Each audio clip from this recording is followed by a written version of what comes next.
Hey everyone, you're listening to the official podcast of 4playernetwork.com. Check us out at that address for everything you need to know about our community, monthly giveaways, and nightly live streams. You can even support us on Patreon at patreon.com/4player. And last but not least, you can catch the live recordings of these podcasts every single Thursday night on our Twitch channel. We hope to see you there. Enjoy.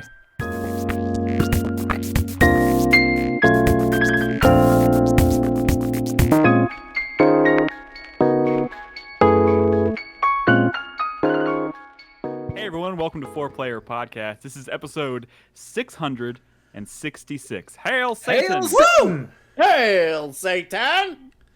My name is Nick Henderson, and I am joined tonight by Brad Simons. Hello. Nolan Hedstrom. How's it going, everybody? Christopher Davis. Hello. Christopher Guthridge. Hail Satan! And David Lau. Hey, what's up, guys? We have a very packed show tonight. I don't know how this is going to go. There's 6 people on the show. It's one more than usual, so it's going to be chaos. Yeah, let's just get that out of the way right now. This is going to be a terrible show. We should rename it 6-Player Podcast. Am I right? Lol. Right. Oh my goodness. But you know what? I have a good feeling. We have a lot of stuff to talk about tonight. Some good stuff. We're finally going to get a chance to really dig into Immortals. David, you've beaten Immortals. Yeah. Fenyx Rising, right? I did. I've beat. Wait, did I start playing it last time I was on the show? The only person I remember having actually talked about it on the show so far has been Brad. Well, the thing is, after talking to you guys last time, I picked up Assassin's Creed Valhalla. Mm-hmm. I have yet to even install it onto my console yet. I mean, that's not surprising at all. I think I'm done with open world games. Like, for open world, just in general. I mean, I kind of feel you there. They are there's just so much shit. This is the point. It's like talk about when they can just keep, huh? This is what we should talk about when we get to the Immortals section. At just some point, it's just a lot of busy work, and it's just like more and more and more stuff. But anyway, no, you're not wrong. We'll talk about it. I do want to talk about that when we talk. Before we get it, we'll jump right into that in a second. Just real quick, this is our first regular show of 2021. Last week we did our 2021 preview show. We went over 140 games. It was a list that really the community helped us put together the list. Of course, a lot of those we just kind of mentioned by name and blew through them because we didn't really care about them that much. But but I'm just being honest. Speaking of games that people don't care about, Hades was on sale, but I passed on it because Panty Party was on sale today, and I picked that up. Oh my God! Is it the multiplayer game? No, Panty Party is like the Pokemon, where each panties is like a different type of panties, and you have to go battle them, and then you got to catch them all. So you have to go around. Is there like a weapon triangle or like a elemental? I'm not sure. Are there panty weaknesses? And I'm not sure. Yeah, is lace better than like a G-string or like a? That's what I'm excited about. So if you want, ask me next week or next time I'm on the show. Yeah, we'll definitely have you back on the show to talk about Panty Party. Is it Panty Party? Panties Party? What is it? Yeah, they have a big bold. If you go to the Switch website for it when you go buy the game, there's a big Switch game. Yeah, there's a big bold headline on top that says "This is not hentai. No hentai is contained in this game. You just collect the panties." Listen here, sicko. This is not hentai. So why would you even think that? Nick, for a minute you were like, "Oh, what the hell is this shit? It's on the Switch." I know. I mean, that's kind of shocking to me, to be honest. But I'm sitting here thinking the Switch is the baller. That's the baller system now. Do they have Dead or Alive? What's it called? Volleyball. They had the new Volleyball Scarlet. I mean, Nintendo. Nick, I guarantee you, if you think about it, there have been more Switches closer to panties than any other console right now. I'm trying to figure what I'm trying to wrap my head around what you just said. People put their Switches in their pockets. Yeah. They put the Switch in their pocket, and then it's right there. You shouldn't put your Switch in your pocket. No, you should not. Why not? Women's clothes don't have pockets mostly. That's a fact. Oh, Men can wear panties, Nick. It's true. All right. I'm already torn between naming this show Hail Satan or There Is No Hentai in this. Oh, there's going to be about a dozen other names that'll come up later. Too obvious. But you're probably right. That up to you.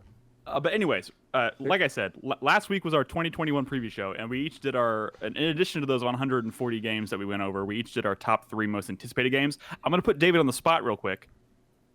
He's actually not putting me on the spot because he asked me before the show if it was okay if he put me on the spot. The whole thing is rigged.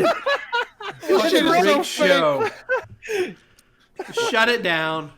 People don't want to see how the sausage is made. David, what are your top? You want to see my sausage, Nick? If you just want to see my sausage, just ask, dude. This is going to be a crazy That's going to be show. on the final show.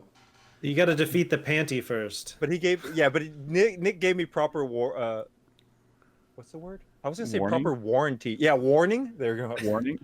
But yeah, so I dug up my list of release stuff that I'm looking at for next year. So what are your top 3? There's a specific number that you want? No, just the 3 that you're. I mean, I don't care the ranking. Just the 3 that you're most excited about. Chris Tale and Scarlet Nexus was supposed to come out this year, so they kind of got pushed back. I don't even know when. I keep getting a notification from Target like, "Hey, this game got pushed back. Hey, do you still want it?" Scarlet Nexus is that one that looks like Code Vein, isn't it? I don't even know, dude. Yes, just, yes. I look at these weird, and I'm just like, well, I'll try that. But All right, the Scarlet new Nexus. that new Atelier Ryza sequel is coming out. That's the game. That's the game that Brad like with the beginning of the show last week. I was like, we're gonna blast through this list pretty quick, and Brad was like, I've got 10 minutes on Atelier Rising whatever. As like a did he really had 10 minutes or No. I mean, no. That was a the joke thing- because I knew no That one was one of the even knew games what that we was. skipped. Well, Yeah. here's the thing. There's a stack of Atelier games over here. Like literally every single one for the PS3 and every single one for the PS4. I've started up an hour of each. That was like one of my missions last year. Was for a year ago, 2 years ago. Anyway, I popped them all in. I played the first hour with every single character, and like they come in 3 packs, right? So like 3 of them are related. So they have like a new main character for each game, and 3 of them are in the same world, 3 of them in the same world, 3 in the same world. So it's always like that. And I think they sometimes run into each other. I don't know. It's weird.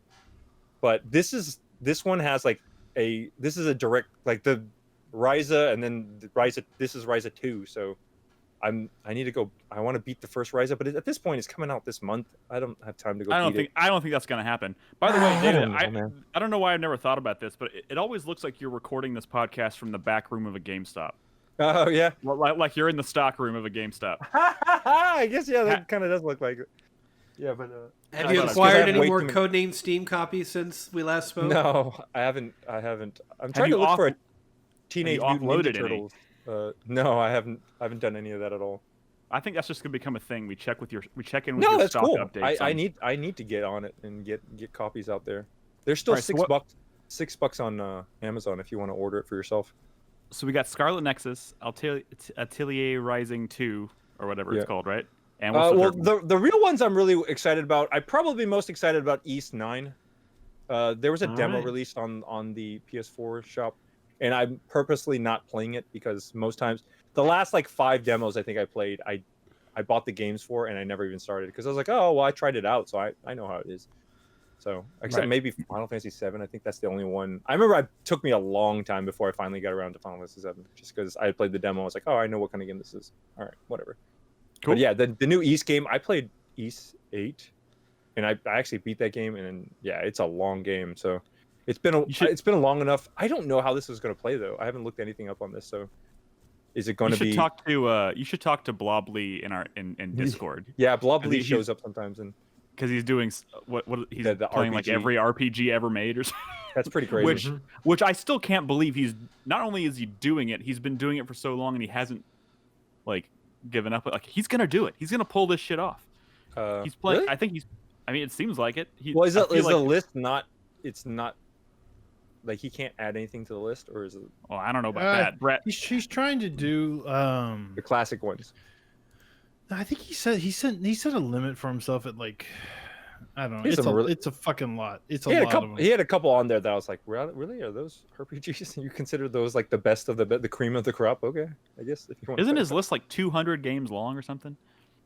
Yeah, well, it's not so much ridiculous. The list; it's the amount of stuff he's actually gotten through. I think that's it's impressive. It's impressive. He's over halfway through. I think it was 300 games or some shit like that. It was crazy. It's crazy.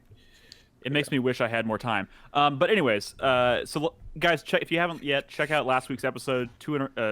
like I said, over 140 games coming out in 2021 and beyond. A lot of those games are probably going to get pushed, but check it out. Also, next week we're doing our game of the year award show. We're going to go over all of our categories that we normally do, and we are working on our community top 10 list. It's been figured out. I've run the points through and everything. I know what the list is, and I'm going to get it up on 4playernetwork.com this week. So keep your eyes peeled for that. Are you sure that Brad didn't get to it and change the number one? Oh yes, I'm sure, because Brad does not have access to the results. Don't act like that shit wasn't the most brilliant heist. He would crack into your little thing and change it, and you'd be like, "Oh, it's changed. I guess it's fine now. Then I guess that's the new number one." That was the day I learned not to trust my fellow man. The day Brad did his fucking broadcast and said, "I've got a secret. I've got to tell you guys." Like, oh my God, I forgot about. It was as soon as the video published, I think. Yeah. So that was the community top 10 list, and what did he do? What did Brad do? He changed the number one game to PUBG. No. What? That is not what happened. The number 10 game on the community list was PUBG. I switched it to Hollow Knight. Yeah. Because Hollow Knight wasn't on the list. That is justified. I think. No, I agree. I'm 100% fine with it. Chris Davis. It's absurd that Chris Davis didn't catch that. Absurd. He put the video together. PUBG was like his number one game that year. But let me just tell you. So usually when we do this, Chris Davis sets up the thing, and it's really just a. Don't you normally just set it up as like a shared spreadsheet everyone can access? Right. Trust in my fellow coworkers that everything will be truthful and accurate, so we can help each other manage the madness of the game of the year shit. See, that's the thing. I didn't do that. I just made a form, and only I get to see the results. Yeah, so you're smart. It's a secure list this year, and I'm gonna be honest. I know what the list is now. It's a pretty strong list. It's a pretty rad list. And like I said, questionable number one. We'll see. Shut up, David. Anyways, Balan Wonderland. Wonderworld. I'm pretty excited. He's still going with this. He's still going with his most. Well, he's on number like 6 now. Yeah, and then wait. Well, are any of you guys excited about the Super Mario 3D World thing? I mean, I'm excited.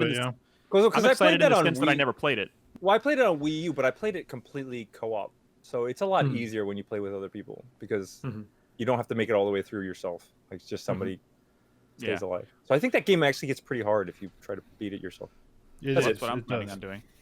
All right. Let's get it. We've shot the shit enough. Let's talk about games. Let's get down to business. Let's start with Immortals Fenyx Rising because terrible name. Terrible name for a game. So bad, dude. Right out of the gate. Monster Energy Drink. Monster Energy Drink ruined it. Oh, is that why? Yeah. It was Gods and Monsters. Monster Energy Drink was like, no, it's not. And they had to change the name. Really? Yeah. And that's what they changed it to? It's such a terrible name. It's really bad.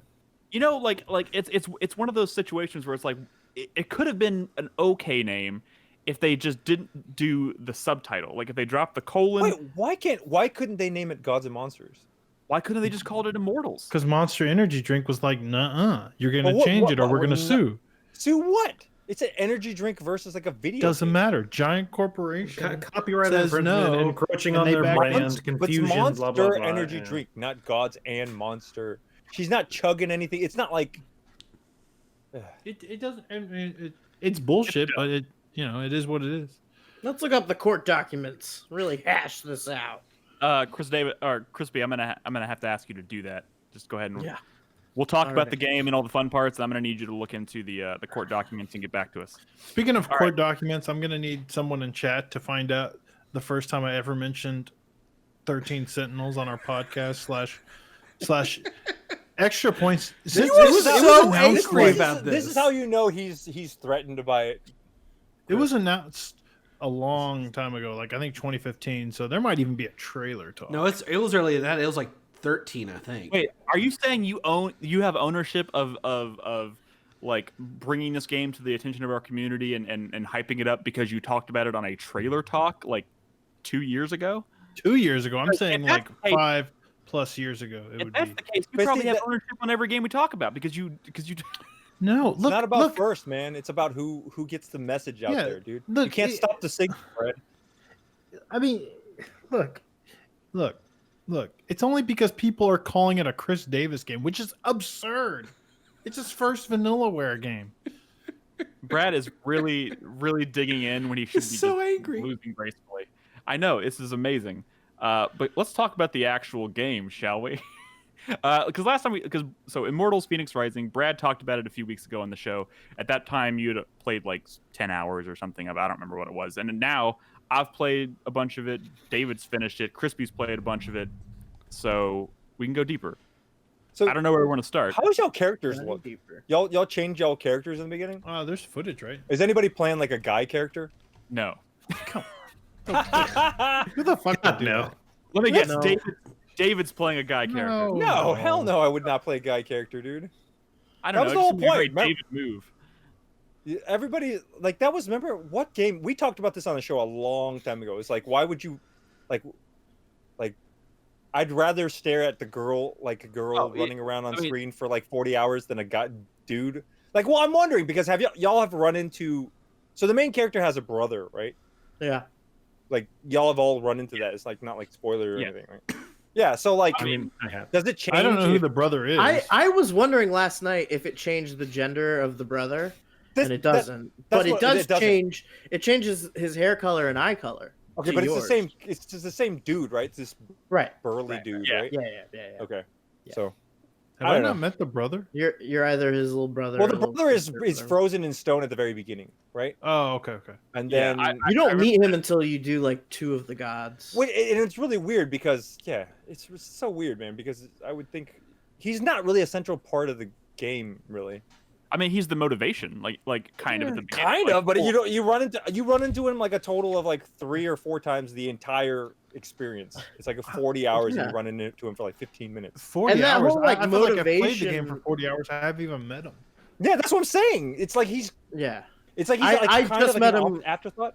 I just met him last night at 20 hours. So like that's It's really So you have to finish the Aphrodite and the Ares stuff. Oh, Ares. I didn't do Ares. you can do it out of. Can you do it out of order? Y'all did it. Y'all have done it Aphrodite then Ares or what? I mean, I That's did what I did. Aphrodite and Athena, which was a Oh. mistake because there's like 2 pretty areas and then there's like And 2 then the nasty ugly areas. and now I desert have to do 2 red. ugly areas in a row. Which so is so I'm not alone here. Y'all are picking the areas you go to based on how pretty they are. No, they I- are. Oh no, I thought there was like a logical like flow to how you were supposed to do it because I started in Aphrodite's area and then I moved to Ares' area to start doing stuff and I was getting like trounced and I was like, okay, I'll just stay over here and finish Aphrodite and then I went to Ares. Dude, Oh, no, I know which. Whose footage is this right now? It's mine. Look, hey, How- dude. This is pretty early on. then. Let's get into brass tacks here. There's too much video game in this video game. I think it's a problem. I What do you- 100%ed at the Aphrodite area, and that was a huge. You fucking mistake. 100%ed that? Yeah, I'm like, Oh, I'm like 40 What? hours in, and I just finished. Like, okay, That's so great. I dabbled a little bit in Ares. I met the chicken or whatever, right? But then I went to do Athena, and I've done all of the Athena story, but I have not cleared out much of that area. Like, this game has to be like 100+ hours long if you try to 100% it. It's too much. But why It's are you trying to? Why are you trying Yeah. to 100% it? That's my question. Because it was addictive. The same thing as like you know, No. Zelda or whatever, right? Because every little thing you collect upgrades your character, whether it be stamina or health or skills. I guess, man. coins that Maybe, give you skills. maybe And like early on, it had stuff that I wanted. So Right. it was. This game is a very chill game that you could just sort of turn on and do a bunch of stuff. And Yes. it's very Crackdown-esque, right? You just see stuff off in the distance. You're like, oh, I'm going to go do that. I'm gonna go do kind of. that. See, this is what I'm talking. Yeah, because I But- kind of understand what you're talking about, but I think like Crackdown and Breath of the Wild, I think just do it so much better. It's You're like right. so much you're more right, focused. dude. Not just that, but like there is. I talked a little bit about this. There's a So, severe. there's too many currencies in this game. First of all, well, there's there's blue Oh my currency God. and red currency and yellow currency. There's 2 Yeah, yellow you got like currencies. 9 different currencies up in the top right. It's so It- stupid. it's not just that there's too many, and I don't know how extensively you are clearing out these areas, but you're going to run into a problem eventually. And I've started to run into it, like Did just you- briefly you- after the first area that I did clear out extensively. But again, I've only spent a lot of time in the second main area, and I got 2 more full areas, maybe actually a 5th area. So what's the problem specifically you're talking about though? The problem is the stuff that the rewards that you get become diminished in value. So you get Charon coins for doing a variety of different types of challenges. Hermes challenges, the little fresco challenges, the constellation challenges, which could take a long time because you have to find all the balls, and you get the harp challenges. You get coins which upgrade your skills. Right. And sometimes you get like 8 coins, right? And then sometimes you get like 2 coins. You get like 8. You get like 6. You get 10. Early on, you get a lot. No, I think that's just which and ones you get get. all of the skills you want. You even like upgrade them, right? And then later on, the stuff you get from these rewards, the chests even that give you like the colored currency to upgrade upgrade your weapons and stuff, it starts to dramatically lessen. And it feels like someone went in after the game was developed and like fucked with the tuning. Like they fucked with the balance, and maybe they decided, well, this game's too slow to start. Maybe it's a little boring. We want people to get more skills earlier on, so they shifted it. But that's good though. And you got too much currency early on, and then you say it's good, but here's the problem, right? Here's the problem. Now I'm later in the game, or I've played a lot of it at least. You don't want to do it. There's 3 areas I've not even touched. I have almost every single skill that I want, which is honestly almost every single skill. Right now, upgrading my health and lightning requires so much to even get the next pip of upgrade that at some point it's like, oh, well, I got to do this 10 more times to get 1 health, while early on in the game I had to do it 3 times to get extra health. And it's not that like I don't enjoy playing the game, but you have to work so much harder for minimal reward after you've already been doing it for 30 plus fucking hours, and it just feels out of whack. In Breath of the Wild, there was 120 shrines, and if after every single 4 you got a stamina upgrade or a health upgrade, right? In this game, it's like you start out and it's 1, 2, 3, 4, 5, 6, 7, 8, 9, 10. I mean, doing 7 vaults of Tartarus to get 1 thing of stamina, at some point it's like I'm not gonna clear out these areas like I did Aphrodite. It was so front loaded, and I don't know why they did that, because my motivation is just fading away. Well, I mean, early on I did 1 fresco challenge, which you just move 4 things, and they're pretty easy. They don't even actually change at all in the way you solve them, because it's always like 4 sliding blocks. I got 8 coins, right? I saw one in the world, I did it, I got 8 coins. The other day in the Athena area, my second area, I did one where I had to like solve 6 different puzzles and like bring 6 different blocks and place them on the right pedestals, and now the fresco challenge is available. I go do the fresco challenge and I get like 3 coins or something. And I did so much more work.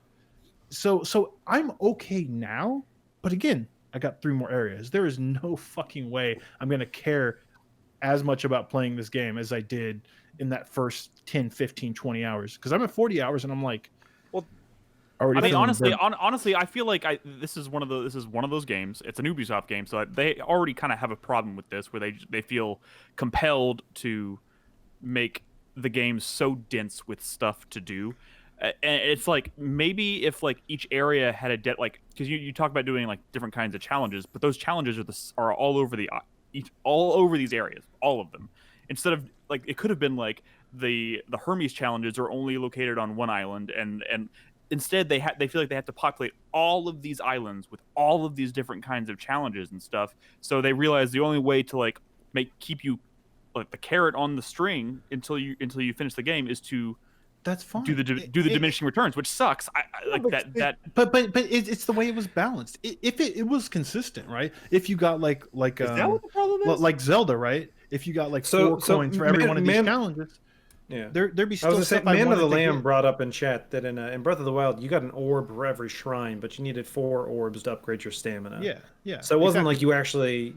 You didn't get like extra stamina every shrine, but you made a little bit of progress each shrine. Yeah. But in this game, when it starts, the game works. So like, and you know, y'all are kind of talking about this, and I know all of y'all, I guess besides Chris, have played it. But when you're talking about these diminishing returns, like I can't really put that on a scale. Like 6 points, 8 coins. I don't really know what any of that means. No, because you get 4 for each, or you get for every 4 orbs you get an upgrade, right? And you can put it into whatever you want, or right. Imagine if you had to do one extra shrine. No, that's each how time. it was. Originally, it was like Adding, 3 orbs. adding, It was adding, 5 adding. orbs. I got you. Now I'm at the end of the game. It's like 9 orbs for you to get one like health, one little stamina. Yeah. Imagine having to do 10 shrines in Breath of the Wild to get just one more stamina pit.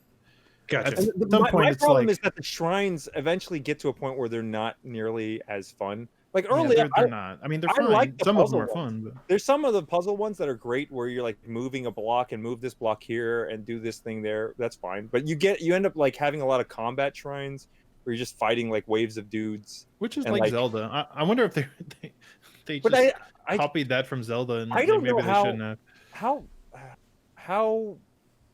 how much do y'all like the combat in this game? I think it's fun. I think it's fun, but it's also a mixed bag because melee combat I find to be, fairly shallow but fun to do. Like this is like Brad and Crispy said. I think this is kind of a chill experience, and so it's fun to just kind of mindlessly go into combat. One thing I think really sucks in this game, like really noticeably sucks, is the bow and arrow. Well, but see, you play more, that stuff starts to get spicier. Why does it suck? In what way? I feel like it, and I've been upgrading stuff. It just like it feels like when I shoot something with an arrow, I feel like I never feel like I made contact. Like there's almost no reaction from the enemy. Like I think about some of the best bows I've played in games. For that, though. How much have you played actually? Because the bow starts out really shitty, but Athena, you start getting a lot of. It stays pretty shitty, to be honest. You don't use the bow for damage. Well, I use can. the bow a lot in just as the like Apollo shot. Like that's kind of exclusively how I'm using the bow. But Nick, I'm telling you, after you do the Athena area, she gives a lot of her powers are like bow related, and you'll start getting abilities. Like, you'll get a headshot and they'll like hit him with a light. You'll do like chain lightning and stuff. And okay, I mean that's good. That's good. I played this game for 16 hours and I've just finished the Aphrodite area, and I'm going into the Athena area. But like I've kind of put it on the back burner because I felt like that was a good stopping point, because I was like, the last thing I want to do right now is get 100% focused on one of these giant games. So I'm kind of bouncing around. Like I was like, I'm going to put down Immortals for a while and play some Valhalla, so I don't completely let that fall, just drift away and never go back to it. So like I haven't touched this in a while, to be totally honest. I need to go back to it, and it's good to hear that Athena is. A lot of her upgrades are focused on bow and arrow stuff, because I was you're never gonna need to use the bow because a lot of abilities are really overpowered. I don't know. Are you playing on hard? Like no. Oh well, but why not? He's a why not? Why aren't you? No. I'm curious. I'm curious. The thing is, I turned it down because I played the first like 30 hours probably on hard, right? And I just recently turned it down when I realized, well, I'm never going to get through this fucking game. I might as well turn the difficulty back to normal, right? Because combat can be kind of fun and challenging because they do a lot of damage on hard. Well, the combat is great because there's so many. You go into a fight with so many different options. Yeah. The problem is it's just they try to fit the one controller is not enough for everything that they let you do in this game, and that's the problem. Have you ever tried to remap the control? They let you remap the controls, right? Because I stared at it and I hated the attack on the right bumper. Oh, I hated that. So I tried to change it, but you can't change it because if you change it, like all the other buttons get like mashed over each other. So you can't. There's just so many different things, man. And like my biggest complaint is that you're like I'm still making like somebody throws a rock at you, you can grab it out of the air, but you have to hold right trigger, but you hold it, but then you can't keep holding it. That stuff's a little finicky. You activate your arrow, and it's just so many little different things. I'm constantly pushing the wrong buttons. Like there's constantly jumping and trying to do a swoop thing, but then like, oh wait, you're not supposed to swoop. You can't swoop after a double jump, but then it's all over the place, man. Like, well, I'm surprised after you played it as long as you did, you were still having issues. Because, I I definitely had some growing pains at first, but I'm actually y'all are really selling me on this game. Well, we're not here to tell you. Well, if you really want to get sold on it, then you should pay attention to the story because that. Okay. Hold on. Let me explain to Nolan what I think why it's worth it, because it's Have you played still Breath of the it's Wild? still in the mold of Breath of the Wild. So if you like Mhm. Breath of the Wild a lot, even though it's But what not if- as good, the puzzles are not What as if I good. was? But what if I was but- thinking about replaying Breath of the Wild? Should I replay Breath of the Wild or play this? Just play this, man, because Breath of the Wild 2's coming out. The first like It's- 10 hours of it me is playing this $30. game was like, man, Maybe I I should be should just playing. hook up. Yeah, it's like, man, I could just hook up my Switch and play Breath of the Wild. And No, I I'm mean- like, should I do that? And like, honestly, a big reason why I didn't is just because being on PlayStation, I could just like hang out with friends in a party and like talk to them, and I can't do that on the Switch. So Yeah. that's the only reason why I didn't just drop this game and start playing Breath of the Wild. But I'm telling you, it's pretty. But it's good. Now that I'm like it's 20 good. hours in, I'm having a lot of fun. I thought the combat stuff was real finicky, like you guys were saying at first, and it is, and it's not always like running on all cylinders. But I finally like found a combination of armor and weapons and like different buffs that I think make the combat more enjoyable because, like, I think the stamina stuff can be a real bummer sometimes. That is my biggest complaint. You have So to like, understand it, so though. I equipped a build that like every time I hit with my sword, it replenishes stamina, and that alone made the combat a lot better. But see, the thing is, the sword does that anyways. And Gaberson brought it up in chat that he played for 20 hours before he even realized that. I did the same fucking thing. I was always in combat. Like, I guess the game doesn't explain it very well. I was always in combat with like negative many fucking systems. stamina, and I didn't understand why. There's because too I many was systems, man. I'm telling you. Well, they- there's like you get I some was abilities I was too that will just like overextending. take an entire bar of stamina to cast. No, I mean, like, but that's my biggest complaint is that everything is tied to your stamina. Your double I was- jump tied to yeah. stamina. But that's Well- not exclusive to this game. Like, Yeah. No. everything was but- tied to your stamina in Breath of the Wild too. No, but you know- but you're like, imagine like your charged up sword attack Here's the taking up lightning stamina, one. or like you double jumping taking up stamina. It's just Yeah, but I everything. mean, that's why it's such an important resource to upgrade, which is why you Right. want But harder. which is why it that- gets. I kinda- upgraded that shit all the way. It's still not enough. It's Well, again, but let me ask you: do you really understand how the stamina works in combat? Because this is what Gaberson was talking about. What I'm trying to get into is I that get it. is that I at first I was just upgrading the axe and doing these axe combos and using a lot of like skills, right? Like the spear skill because it did a lot of stun damage, and I was focusing on stunning. And I always found myself out of stamina or really low on stamina, Yes. and especially when you do skills. Like if you do skills that requires like 5 stamina bars and you're like below, you'll go into negative and it'll Yeah. start slowly draining down. There's like a credit doing it. system in this where if you don't have stamina, you can still use the move, but you'll put into negative and you can't do anything. Like the thing is, I You wish have to mix it up. The sword I restores your I stamina. understand, but I just want to be able to double jump. Like some points when you're out of stamina and you're just like the boss, you're like low life and you're trying to run away, you can't even double jump. You can't dodge, you can't double jump, you can't do anything. Yeah, the best part though is when you're out of stamina and you fall in water and you immediately drown. The same thing happened, I think, in Zelda. Again, you swimming Yeah. tied to stamina. It's all over the place, man. It's just But that's just the Breath of the Wild inspiration. That's all. But here's the thing, and again, I don't think we're here to necessarily sell you on this, Nolan. But like, You climb, you glide, you see cool shit, you go to it. That's why Brad. it's cool. Brad asked why I'm not playing on hard. It's because for me the no matter how good the combat, you're and I not think man it's- enough, Nick. Yeah, You're not that's man right. enough. You don't have the big gamer dick like Brad has. Yeah, that's true. You Wait, get let me fucked- get this thought out. Guy. Let me get this Sorry. thought out because Gamer the dick. combat is fun. It's a little all over the place. It's a little cumbersome at times, but like I'm not in it for the combat. For me, the reason I play this game and why I'm loving this game so much is because and the reason why I didn't just say I'll play more Breath of the Wild is because as much as I love Breath of the Wild, I know that world. I've seen most everything that world has to offer. This is like a whole nother Breath of the Wild world full of cool stuff to find and like secrets and like cool characters and just Well, hidden shit all world over the is place. really impressive. It absolutely really is impressive, especially since it's on new next gen systems. You like look off in the distance, the loading's pretty fast. I mean, like there's you guys have y'all. It's beautiful. I'm assuming y'all haven't found Medusa's Island, right? No. There's like a Medusa. There's an island with Medusa on it, and you'll run into her. Like it's pretty cool. I mean, that's the kind of stuff that I liked about like Wind Waker, and just there's certain like mythological things out and about around things you recognize that Yeah. that could be hidden, and like that stuff's great. I think that's why this game shines like and it why too. I'm enjoying it so much. The thing is, And there's puzzles, there's climbing, there's like exploration. That's just positive- better okay. than other games. okay, so in the positive side, like I could see them really like tightening up. There's just it's just a lot of little like tweaks and like balance things that I would just, for me personally, if I would just change here, do a little bit there, it could be really, really, really a great package. And like there is a couple really great puzzles.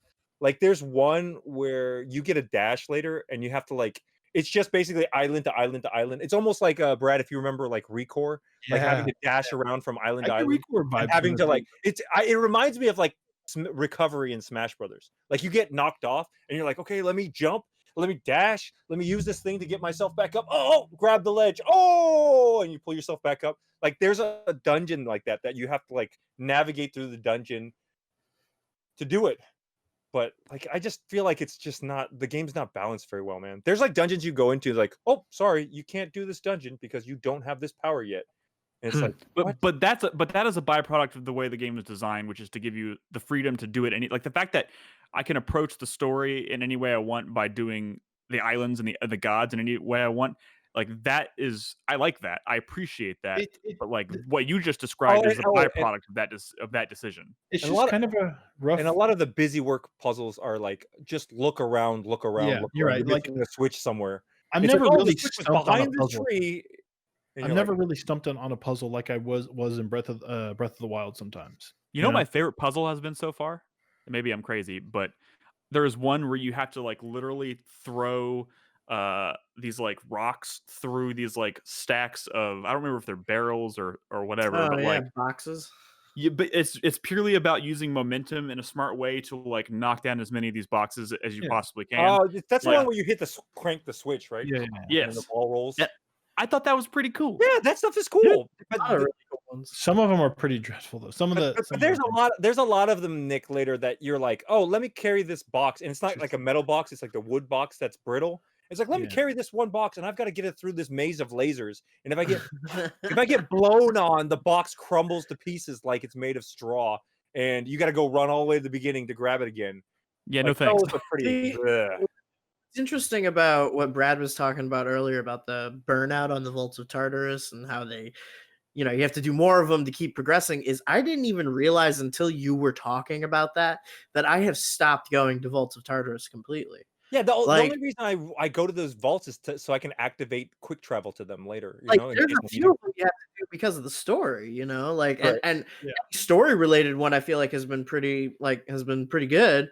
But yeah, I stopped. Like I think one time I entered one where it was like you were saying, it was like you don't have the power to complete this one, and I was like, okay, fine, then fuck you, and I just like stopped trying and just hung out on the overworld and did story missions, and I've been having a really good time doing that, and I just I'm looking at this game and I'm like, so you know how people talk, we talk about like God of War, right? Like, oh, they're going to a different mythology. This is really cool, and like, oh, maybe, but after that last God of War that the next few are probably going to be in Norse mythology, right? And it's because they invest so much in that story and those characters and building those assets. It's so expensive, right?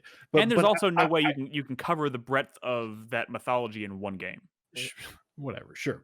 I mean, but I feel like in this type of game, you can. So like this is sort of a rough first draft, but it's copying from something that's really cool. And if they have another go at it, then I think it could be more polished. But I think it's easy to jump to like Egyptian mythology and stuff, right? Kind of like Assassin's Creed does, kind of go to a different world setting. And I feel like because this is more mythological, more fantasy based, gods and monsters, it becomes immediately appealing, right? You don't have to do a 8-hour prologue as a fucking watching Brad play this. Assassin's Creed games are bloated, but in terms of like story. But here, these what? Just I hate to to interject and like try and come to the defense of Assassin's Creed here, but like I'm sorry. No. I was making a point. I'm sorry I said it. I know, and I'm trying to make a point on your point. I'm so sorry. Literally, like what has been so great about the last few Assassin's Creed games, specifically the one starting with Origins, Odyssey, and now Valhalla, is like they've taken these elements that are that are super prominent in this game, like the mythology and shit, and they've sprinkled it into it. So it's like when you do find like mythological creatures and shit in those worlds, it's like super exciting. Yeah. But like this game is like in Valhalla saturated. Yeah, like there is Norse gods and like Odin and like all that shit is happening in that world, but in a different context. But And like, I like the cartoony Sure. like I get to have it all, and they go over like Zeus and shit. Talk so much about Greek mythology that it would be kind of nice to just have this series as a vehicle for just that sort of stuff, like a nice, there's fun, been- breezy, chill way Sure. to experience. Like, Yeah, but the way they write it in the story is like it's like you should know what they're talking. It's like, oh, you remember when so and so did this, and I'm like, who? No. See, that's the cool thing, because there were several moments. This has happened to me several times where obviously the narrator is Zeus and yeah, You love that movie. You love that movie. You love that series. I do. Prometheus. For me, fuck you, David.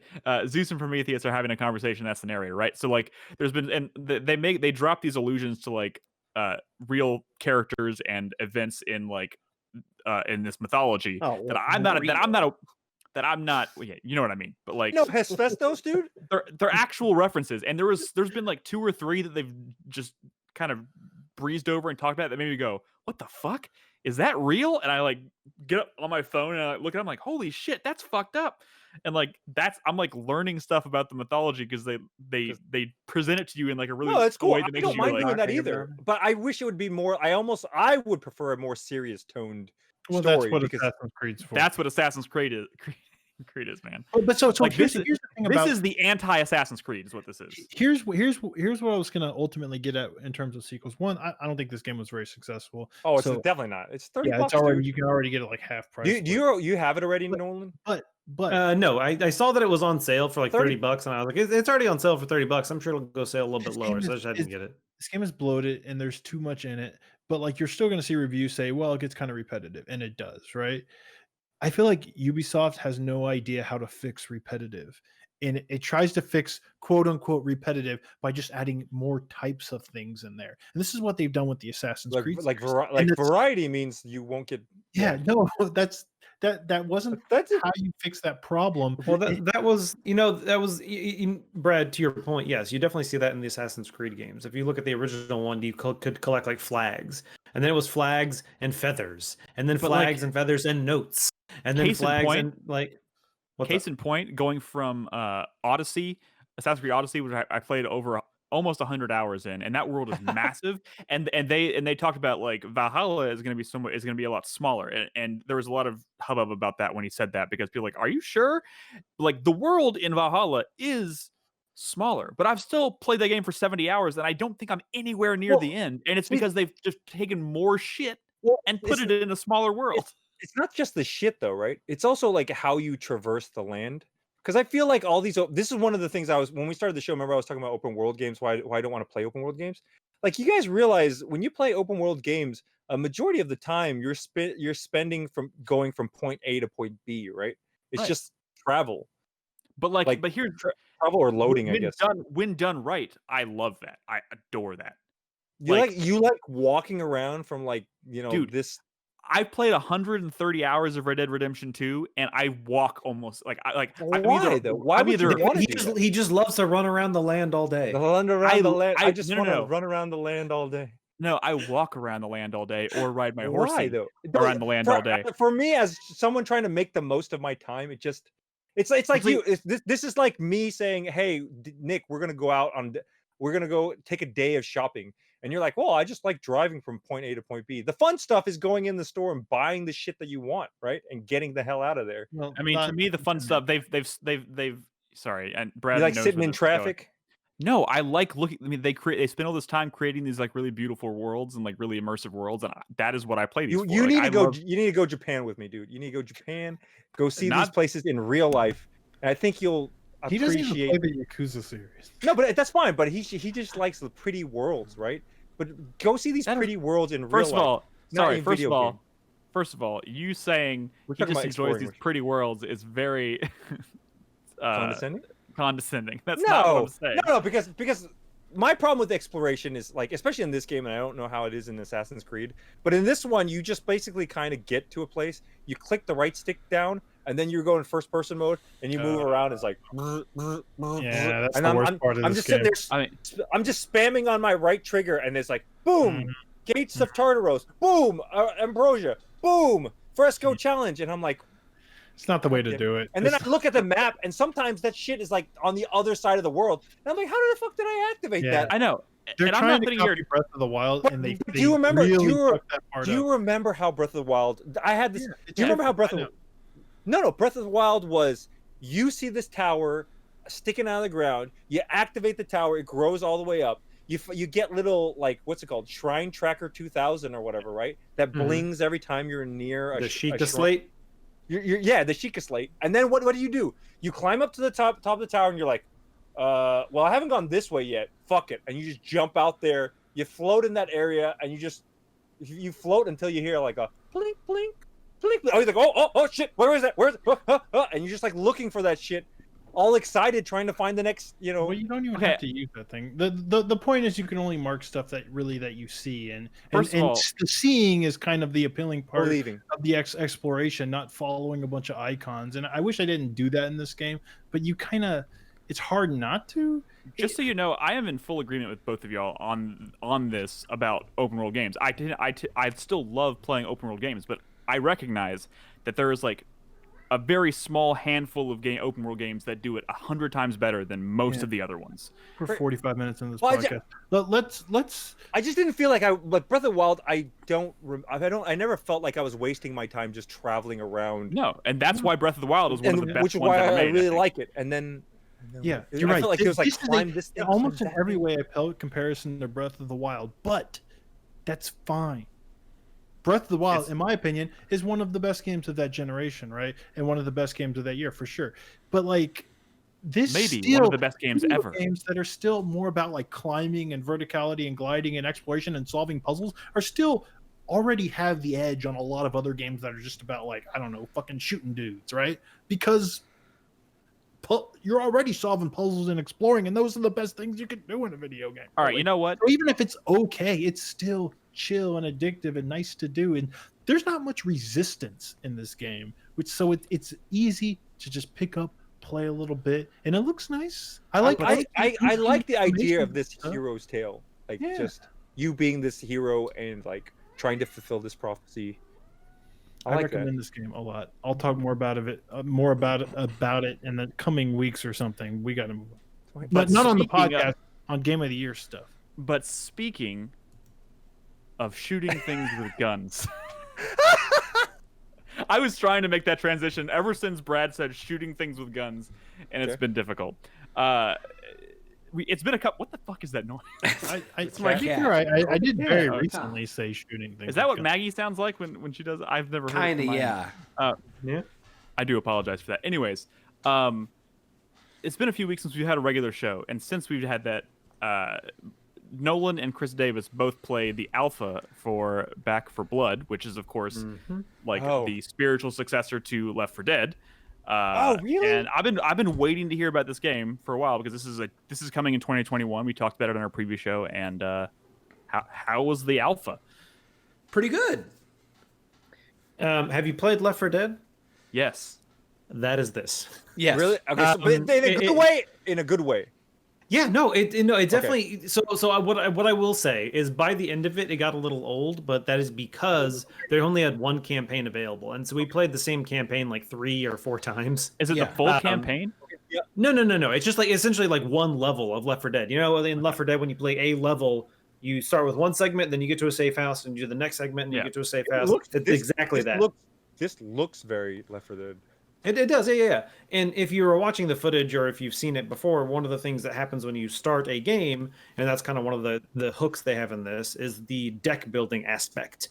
You have cards that are essentially your abilities or your specials or your attributes or whatever, and you put them in a deck. And then when you start a game, you pick up 3 random ones. You choose one. Then it shuffles out 3 more, and then you choose one. It shuffles out 3 more, and you choose one, and that is your starting attribute. So it might be, your gun has less recoil. You gain health back when you do melee damage. You can carry a second alternate weapon Primary. instead of being like it can be a primary. So you can have an assault rifle and a shotgun, stuff like that. One of my favorite ones was when you holster your weapon, it reloads itself. Stuff like that. So There that was kinda another makes really good each- one in which you, if you squat down and you're doing melee attacks, you get 2 health back per melee attack. Yeah. So this is to yeah, kind of encourage you to replay stuff, right? Because Yeah, exactly. So it makes it a little bit kinda different each time. You can maybe focus on different weapons. So since in Left 4 Dead, I think it was often like weapons. I don't want to say they were useless, but it's kind of whatever you found. Like, oh, I got a shotgun. Oh, I'm going with the assault rifle this time. You just kind of chose at random. Versus this, it's kind of you can kind of build your deck in a certain way that kind of tailors itself towards a certain weapon type. You can still find them in the world, which is nice because sometimes you'll find a weapon in the world that has upgrades already on it. So like it comes with a scope or an enhanced magazine or a muzzle, whatever it might be. And so that's one of the nice things. But you can also, once again, like I said, tailor yourself to that. But in that regard, it is still very, very Left 4 Dead.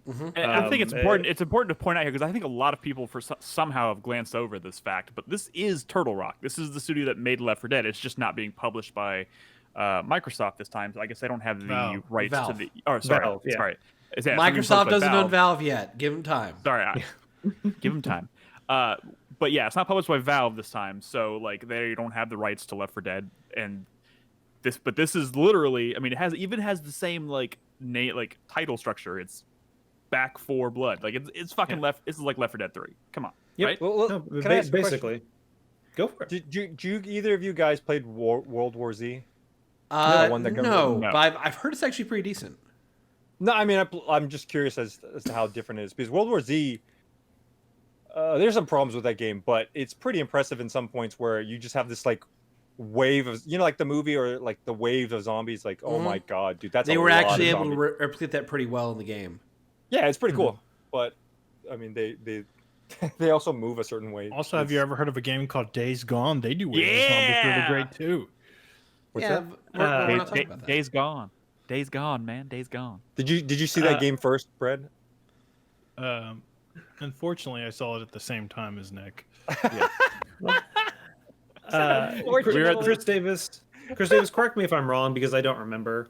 In Left 4 Dead and Left 4 Dead 2, the characters each one didn't have their own like special abilities, did they?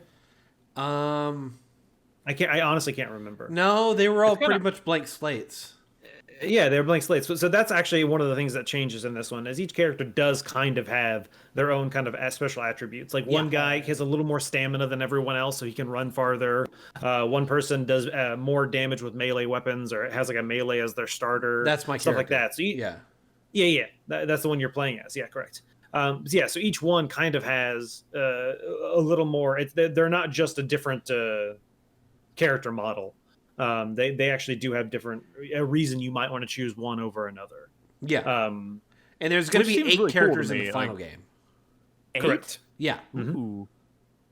So you can pick and choose I from them. I especially like that if they play differently, like if they feel different, even if it's a minor difference. Is it'll this make a supposed to big be very personality driven? Like the 8 characters are supposed to be like, ha ha ha, we making jokes. I think they're trying unsure. to go for that, but in the alpha at least, there's a lot of line repetition. Each one only has a few lines, so it does get very annoying after But a while. they talk to each other during the game. Yes. They don't have that like weird. Remember, like that was some of the best stuff of the Left 4 Dead stuff is the trailers, where they're like the banter and the hey Lewis, I got your back, and you want another? Maybe it's made of chocolate, Coach. Or whatever. I'm sure they might go for something like that. But I do get the distinct feeling like like that's something like if that's what they're going for, it's Yeah, probably but they don't gonna have be Valve something they're money gonna- anymore. it's not their primary focus. Their focus is getting the game running first, and then they'll focus on maybe the niceties on the side. Which, by the I way, mean, for this have- closed alpha, runs pretty well. Oh yeah, no, we didn't. I don't think we really had many technical issues or anything. Really Like, only slowed down when there was a ton of zombies going on. But other than Yeah. that, like it was pretty straightforward. Is there multiplayer in this? Like you could play as the zombies? So there's going to be, but Yes. not in the alpha. Do you think you'll be able to play as like that big dude? The No, I ogre, highly yeah, doubt I'm it. expecting that. You know, it'd be cool if you like started out as like a lower level zombie, but then as you like progress, maybe you ate some other zombies, you become like a bigger, more fearsome enemy. You're that's harder implying for the- evolve. I mean, but here's the Yeah. thing. I'm I don't- implying I- anything. Chris Davis jumped Making a straight bad to joke. Chris Davis, Chris Davis jumped straight to yes, he thought that would be the case, but like, there's no way you're gonna be able to play as that big dude. He can't get through doors. Oh no, absolutely. So it's one of those things where if you think back to Left 4 Dead, the tank was not a character you could just pick whenever you wanted. Like they always said, like tank incoming, and when you were the zombies, you randomly got to be it. Like the game was like, hey, now one of you was going to be it, and it could be similar in this. That the ogre in this, you can't just it doesn't show up whenever. There's actually certain set pieces in at least this campaign, this run, where the ogre shows up. So he doesn't just show up in like whenever. It's just he's going to show up here. So it might be a situation where, hey, they let you play as him in this segment. Obviously, he's slower, so you have to be able to maybe try and like guide one of the players off, kind of cut them off and try and get them trapped and stuff like that. You don't have to fight the ogre. You can just run away from him. We never so killed I wouldn't the be surprised if they let. Yeah, we never did. Real quick, It's so okay. it's been. I actually hated playing Left 4 Dead in multiplayer. I only liked playing it with co-op. Really? I can see that probably being the case here, but I don't remember. It's been so long since I played Left 4 Dead, and I remember having such a great time playing co-op and stuff, especially like on the stream and stuff. Weren't there like really cool like set piece moments at the end of all these levels that were like unique and like, or was it all kind of like? Was it all kind of like Like in one place? Yeah. You're in one place Yeah. defending, kind of. Yeah, that's then this as well. I don't know if we'll get to it in the footage, but yeah, no, that's definitely here. For example, at the end of this one, you get to it's like a ferry vessel, and your goal is to blow it up so that you can destroy a bridge to kind of trap the zombies where they are, so they aren't able to cross the bridge. And so it is kind of one of those things where you get there and it's like, oh shit, the army shows up and they don't fucking help really. But a couple of guys show up and they're like, here's some explosives, go plant them, and then get off the fucking ferry before it blows up, so you can escape. Yeah, it's so pretty that is the challenging, kind of final set piece. Oh yeah, dude, that part is by far the hardest part of the fucking game, which I guess it makes sense. It's like the final set piece. In regards to special zombies, obviously they exist in this one. They are similar yet different from the Left 4 Dead. So you have like the boomer or whatever, which similarly he like throws up or whatever. But in this one he seems to have a little more health than the boomer in Left 4 Dead. In Left 4 Dead, like if you got like a good shot on him, he's just instantly dead. He's definitely less squishy. But it's the same concept. He kind of runs around and tries to vomit on you, because if you get that vomit on you, then the zombies are attracted to it. So you obviously want to avoid him. There was the smoker in Left 4 Dead. This one, they have a similar one. I don't remember all their names. But instead of in that one, they would stick you with their tongue and like pull you away. This one, it just instantly, wherever you are, it freezes you in place. You can't move at all until one of your teammates helps you. But that being said, you can't set. I mean, at least in this alpha, the way they designed it is that you can't use strategy with if you're playing versus infected to pin and drag enemies off. If you're playing a multiplayer match. So sure. There's going to be some strategy balance. I have to assume that there's going to be more special infected than this. Probably, what I wanted to say is, Left 4 Dead was a great concept, but I never really let myself play it. Most times I played it, it was playing it when we were doing like an event on the stream or something. And I think that has a lot to do with the fact that it got really repetitive for me really quickly, because there was only like 4 special types of zombies. I feel like, especially since it's been so long and technology has gotten so much better since then, I feel like it would be nice to go into a level not knowing, like, if there's 15 different kinds of zombies, like you may run into this zombie, you may not, and it may be this one instead. Like having that sense of like just not knowing what you're actually going up against would be nice. The thing is, I prefer not. Okay, like I didn't like the fact that they always felt like they had to add new ones. I mean, like from the first one to the second one, they had to add a bunch, like to change up the game, like. What always killed it for me for Left 4 Dead was when everybody just became an expert at the game. Like, because like the first one, people just played it just to play it, right? And then by the time the second one came out, everybody was like, oh, we're gonna learn wherever all of them spawn, and we're gonna know where they're at. Being a scrappy team of survivors is part of the fun. Yeah, so I like like whenever I play that game, like I try to go back and play that game, but I always try to find people that haven't played it before. Yeah, you have to play with people who are at a similar skill level to you, because if you're playing with people who have played the game for 400 hours, like you're obviously, if they're the infected, they're gonna destroy you, and vice versa too. Like the people who have that skill, like the skill goes so far in this game.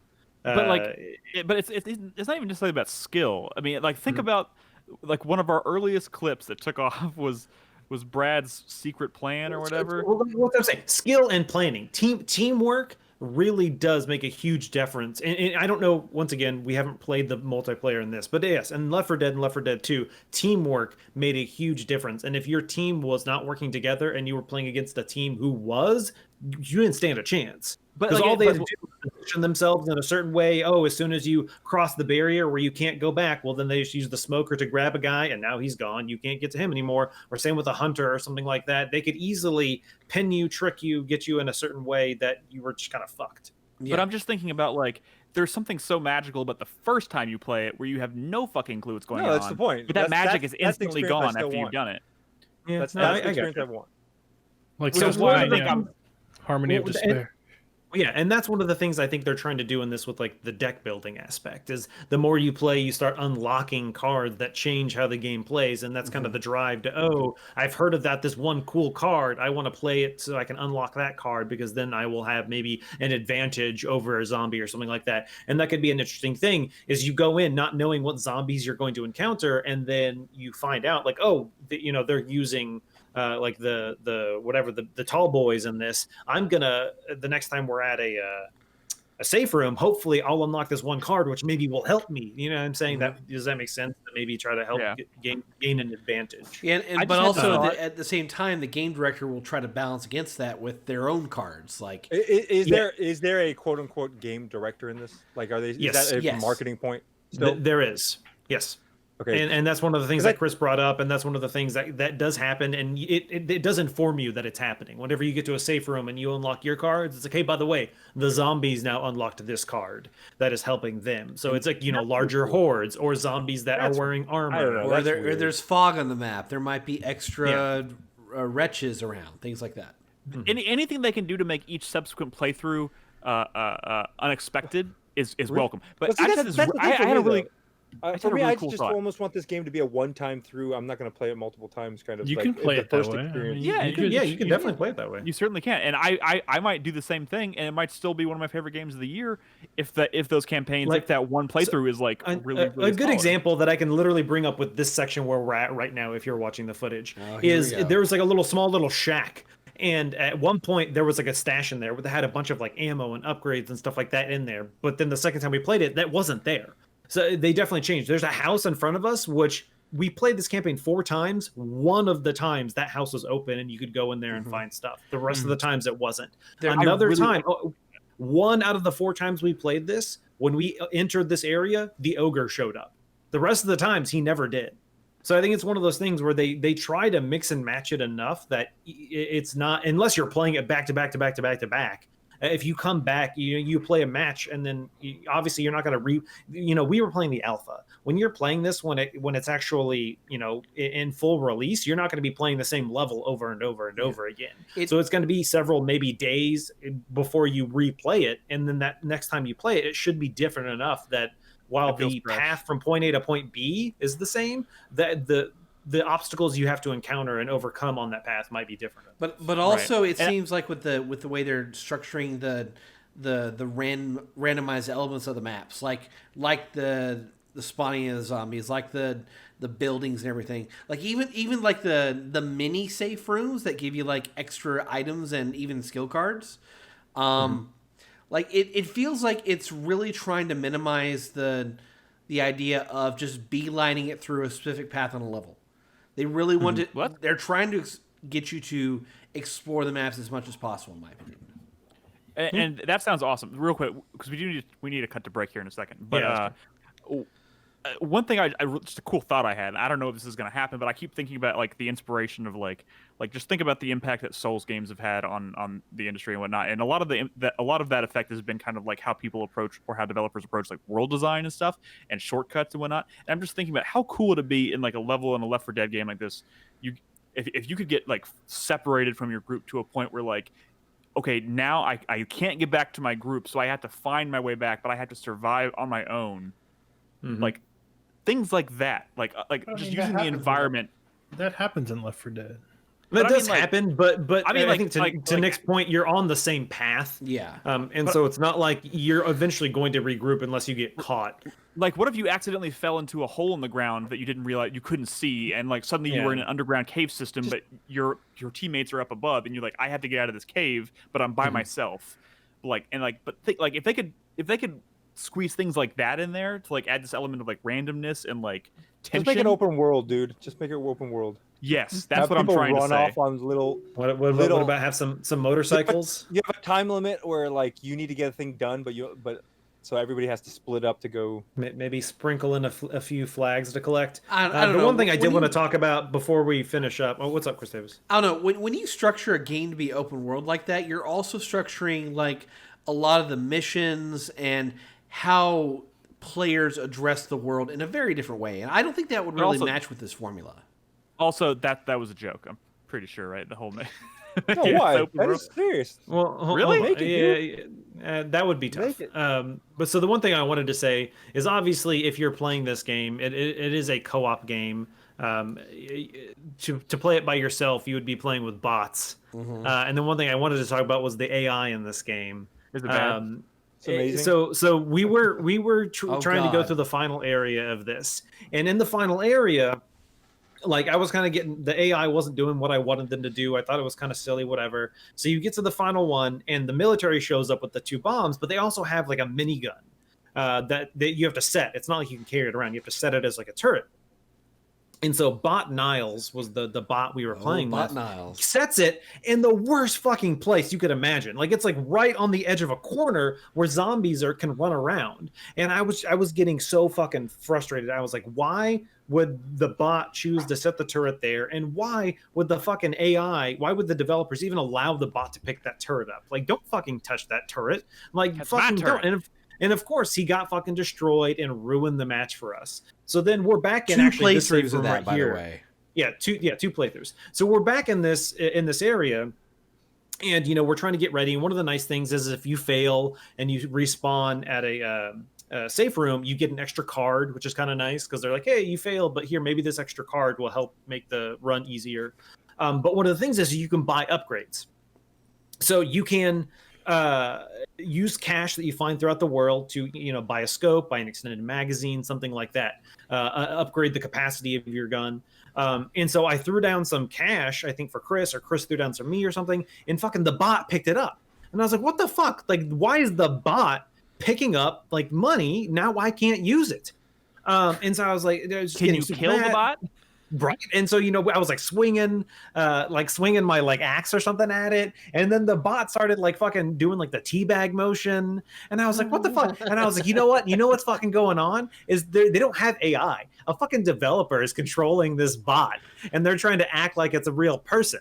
And I was like, I ran up to him. I mean, I'm talking, it's me and Chris and 3-0 was 3-0. And 3-0 was with us. And so I'm talking with him and I'm like, I fucking know your secret, Bot Niles. I know your secret.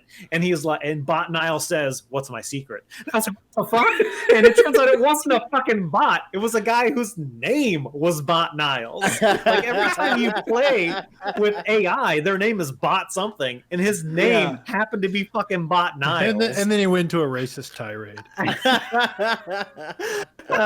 But anyway, so he actually had a mic and he was there, but like we were talking, I think over Discord. Yeah. And so he didn't know we were talking. And like, it turns out he was fucking there the whole time. And then we finally won that after that run.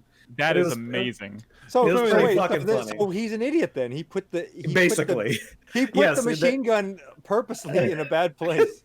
Bot Niles has been subbed to our channel for 6 years. How dare you?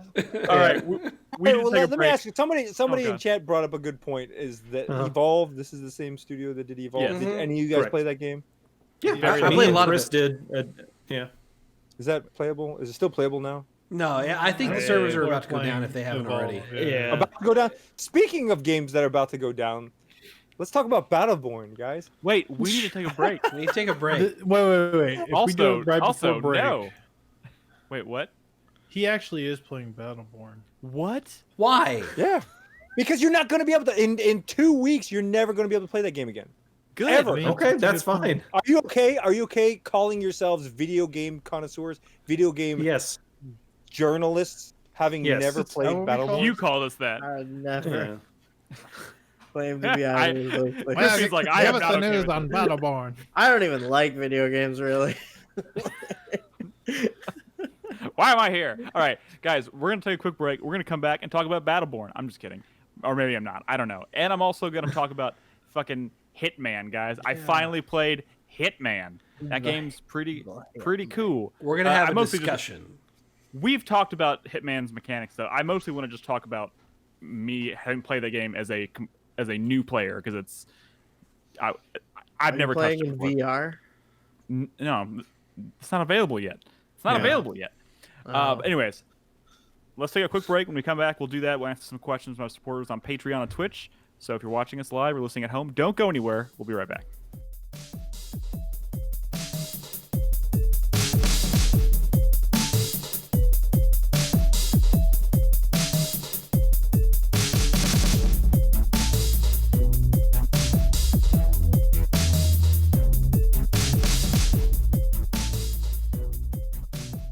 Welcome back to the show, everybody. Hail Satan. Let's talk about video. Thank you. Let's talk about video games. I want to talk about Hitman. It occurred to me, so Hitman 3 is coming out very soon, and is it? How soon is soon?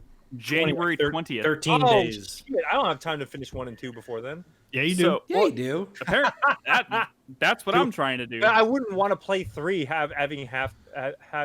Play 1 and 2. You have time. They're not long games. So that's what I'm doing. I'm playing Hitman 1 and 2. And the reason I wanted to talk about this mostly is we've had lots of conversations about Hitman. I know where everybody else kind of stands in the series, and we've talked about it mechanically a lot. I want to come at it from just the angle of I haven't really played a Hitman game since. So I played Blood Money. I played like half of Blood Money, and I enjoyed it. It has its fair share of jank and whatnot. I haven't played Hitman though since I tried Absolution, and I hated it. You didn't like Absolution? No, I hated it. It's because it's a bad game. I played the first two. I didn't like Absolution the first time I tried it, but then I played it again and I loved it. I played 2 missions. I played 2 missions, and it was just the most frustrating experience. But so I decided to play Hitman. So I picked up Hitman 2. Brad had recommended playing Hitman 2, and this is a weird thing. I picked it up on PS4. The way I'm playing this ended up being very strange. So I streamed it the other night, playing Hitman 2. Brad recommended picking up Hitman 2. He's like, it comes with the missions from Hitman 1. But apparently, unless I'm doing something wrong, if you're playing on the PS5, you can't download those missions from Hitman 1. There's something preventing you from doing it. So I picked up Hitman 1 after my stream for like $10 on PS4. So I played the first, like the training and the 2 opening missions of Hitman 2, and then after the stream went back, and now I'm playing Hitman 1. And they made me do the same training missions from Hitman 2, which is annoying. So I had to do all those again. And now I'm working on the first mission of Hitman 1. Are you talking about Hitman 1 and 2, not. the original, or are you talking about the No. The new gen 1 and 2? This gen's yes, 1 and 2, like the you weren't the playing ones. Codename 47. But you did the race car mission though. Oh, I did the race. Okay. I did the race car mission, and then after I did that on the stream, and then after that I was like, all right, well I want to go back and play the missions from Hitman 1 because I'm treating this as like David was talking about. I want to do Hitman 1 and 2 and then play 3, because there is a story there that kind of goes from what I can tell so far, it seems pretty cool. But I've heard y'all talk a lot about this game, and there's been a lot of talk about it lately, obviously too, because IO Interactive was announced they're doing a Bond game. And I wasn't really sure how to feel about that. We had a big conversation about that, and a lot of people probably thought I was being very negative about that reaction when I really wasn't. I am excited. God, you shut up, Chris. He snorted at you, dude. Why does everybody think I was being all negative about this? And I wasn't. No. It's... I believe you can go in there and actually turn off. Okay, Brad, we're not having a conversation about the footage. I'm not even looking at the footage. Okay. The footage is bad. I mean, you can use detective vision without it showing the red guy. I know. I believe you can go in the options. You can. But here's the. You're throwing me off here, Brad. Go. First of all, the footage you're watching is me playing the first mission of Hitman 1 for the very first fucking time. So like literally me going in as green as humanly possible and just trying to figure out the level. So it's kind of a mess. He's more of a hit boy. I mean, Nick, if there was a lot of action, this probably wouldn't. No. And I'm not. You're jumping ahead because I don't mind the pacing of the game. I love the pacing of this game, and I'm really enjoy like when it clicks, when this game works and it clicks, it's fucking amazing, and I want more of it. I had a great experience for the most part playing that racetrack level in Hitman 2, but I'm running up against the same kind of frustration I had, and why I've been kind of hesitant to really commit to playing this game. I'm going to stick through it because I really want to play Hitman 3, and I want that to be, something I play in 2021 and be a part of that discussion, especially as it releases, and we're all probably talking about like the water cooler moments in Hitman 3 because I've never been a part of that.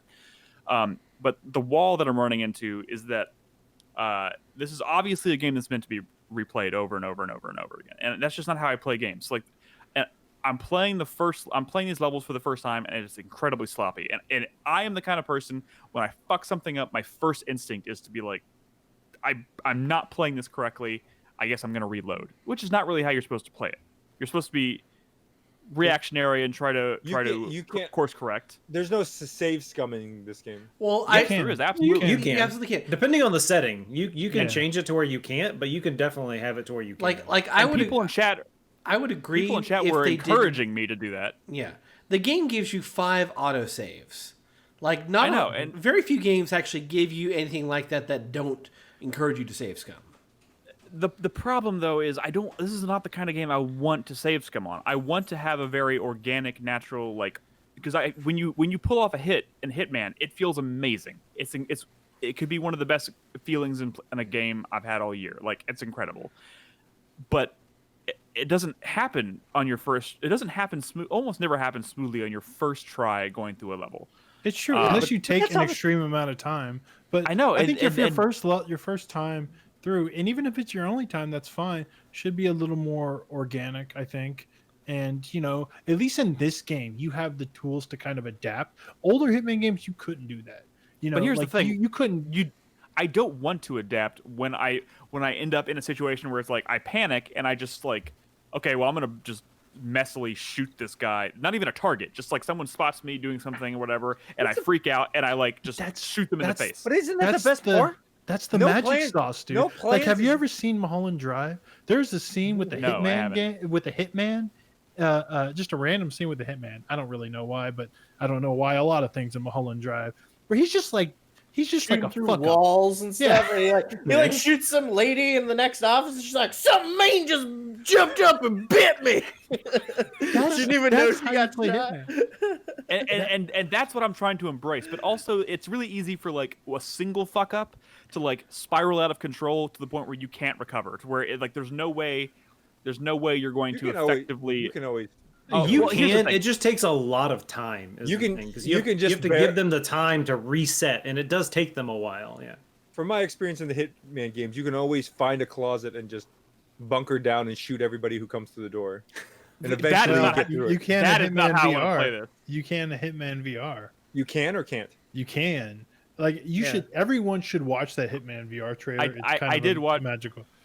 I did watch the Hitman VR trailer, and it is interesting. I don't think that's going to be the way I play that game for the first time, but it is interesting. But here's the thing. So I'm really digging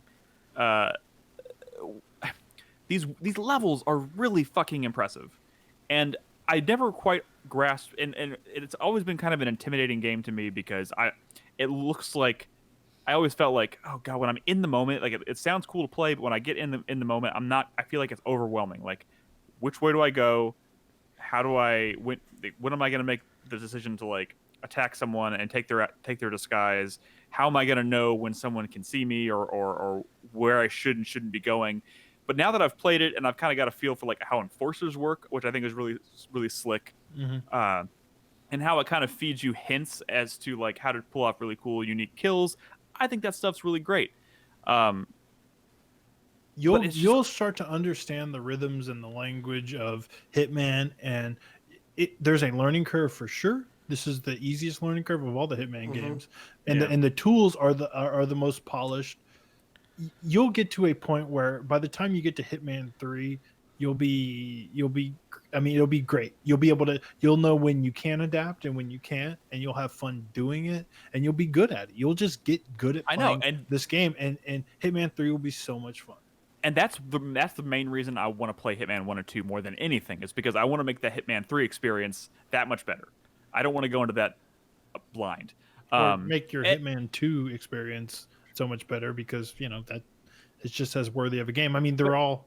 But here's the thing, and one the cool. It's weird because like I'm the kind of person who sees a game like this and is like, that's really cool. I'm the kind of person I want to play through it once, and that be my experience, and and then move on. But like these levels are meant to be played more than once, because the experience will get smoother, and you'll get that Hitman-y feeling the more times you play a level. And it's really one thing I never really understood, and now that I have a context for it, I think it's great, is like I love how the more you play a level, you start to unlock like starting locations, and you can find all these drop points where you can like have someone stash like a tool for you that you wouldn't otherwise start with, so that if you go into the side room, you'll find a chest that has this tool that you didn't have before, which is that stuff's really neat. And I'm kind of blown away by how many like unique weapons, and like the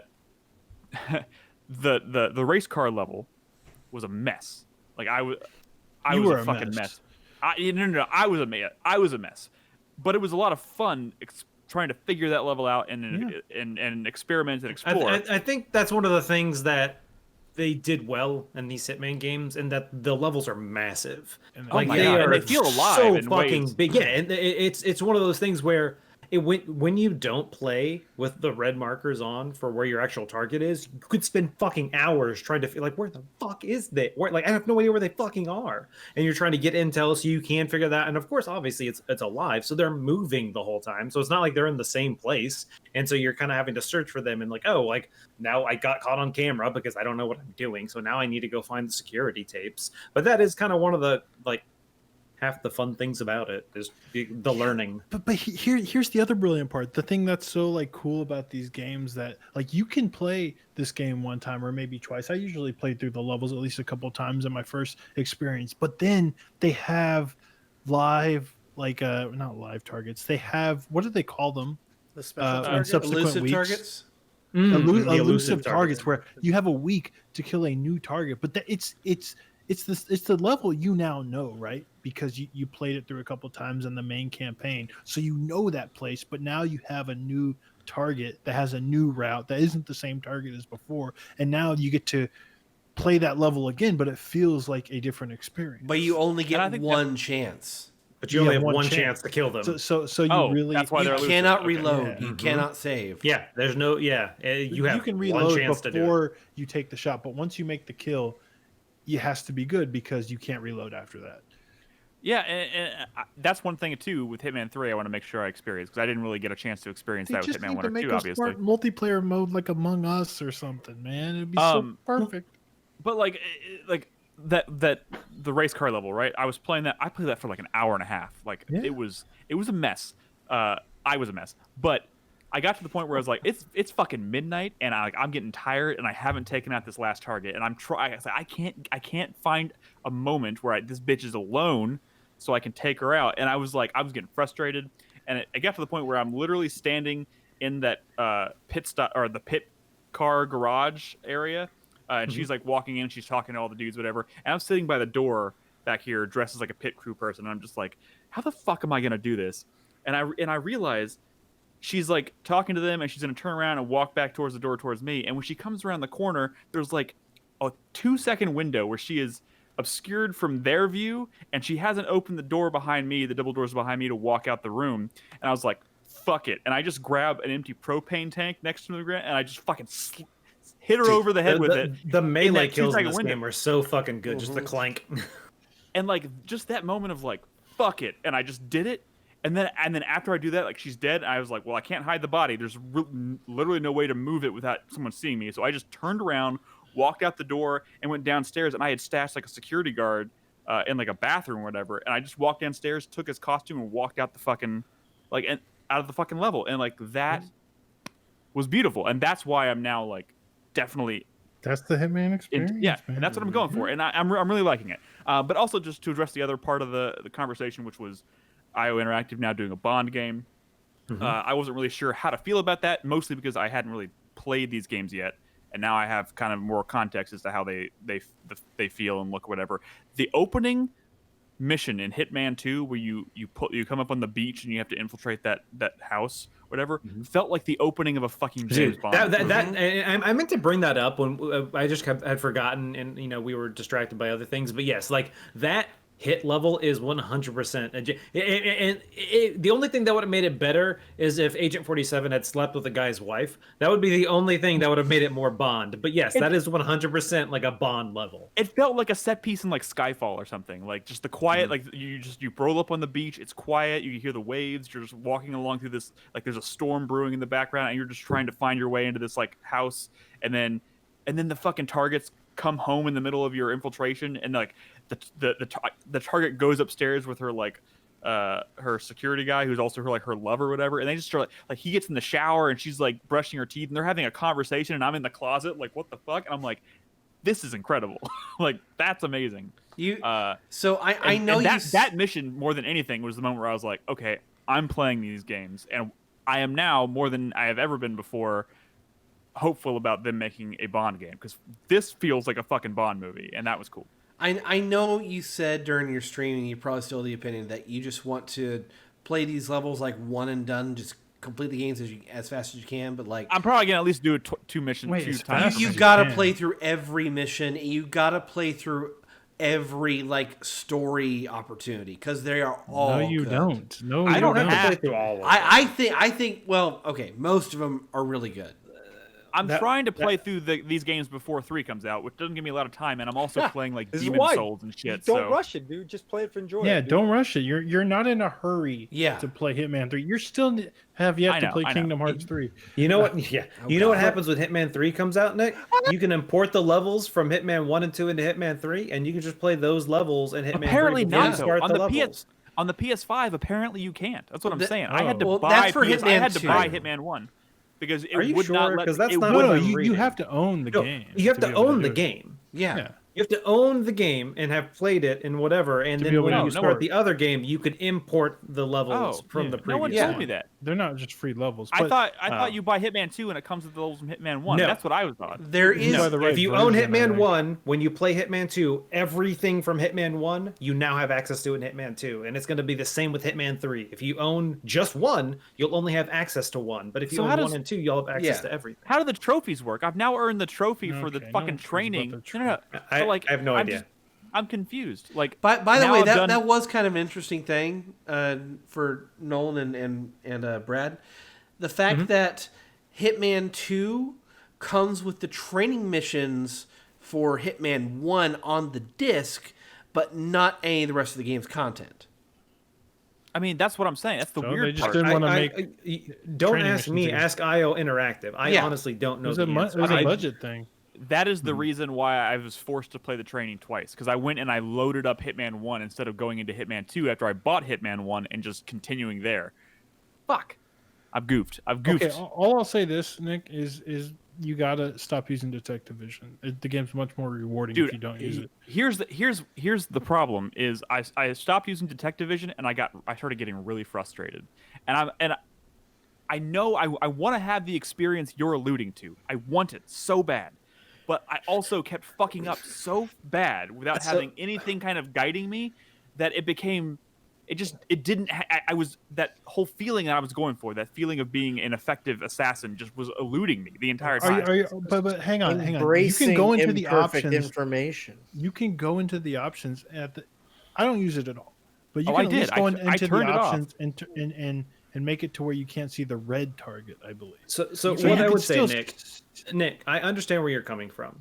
I have been a Hitman fan for a very long time, but the thing is, back when I played before Hitman 2016, and not counting Absolution, back when I played those other Hitman games, I didn't have 10 hours a week to play games. I had 50 hours a week to play games. And so when I went to play a Hitman game, I spent so much time exploring the levels and doing this and doing that. And now I feel where you're coming from. And that's honestly why I fell off Hitman 2. Not because I didn't love the game, but because it's not something you can just play for 5 hours real quick. It's one of those things you could spend 5 hours easily on every level. Half of the Hitman experience, one playthrough. Yeah, half of the Hitman experience is about studying and learning your target. Like, I don't know. I honestly believe that you should keep detective vision on, at least just for the first playthrough of a mission, just so you can learn the AI routines and figure out how everything goes.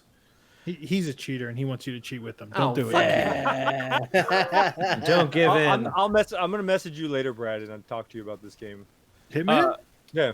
I know how you play Hitman, David. It just sounds like... So I want to know what you think. Like, what's your recommendation to me? Oh. What's up, Chris? No, I'm just saying, it sounds like Brad's advocating for, like, the imperfect information environment, which is chaotic. Yeah. And I know, Nick, as a person, like, I feel like you don't like that. No, I do. But every other Hitman game before this one didn't have supervision either. Nick doesn't want to get the stone trophy. That's what it is. Guys. No. Oh my God. Well, listen to me.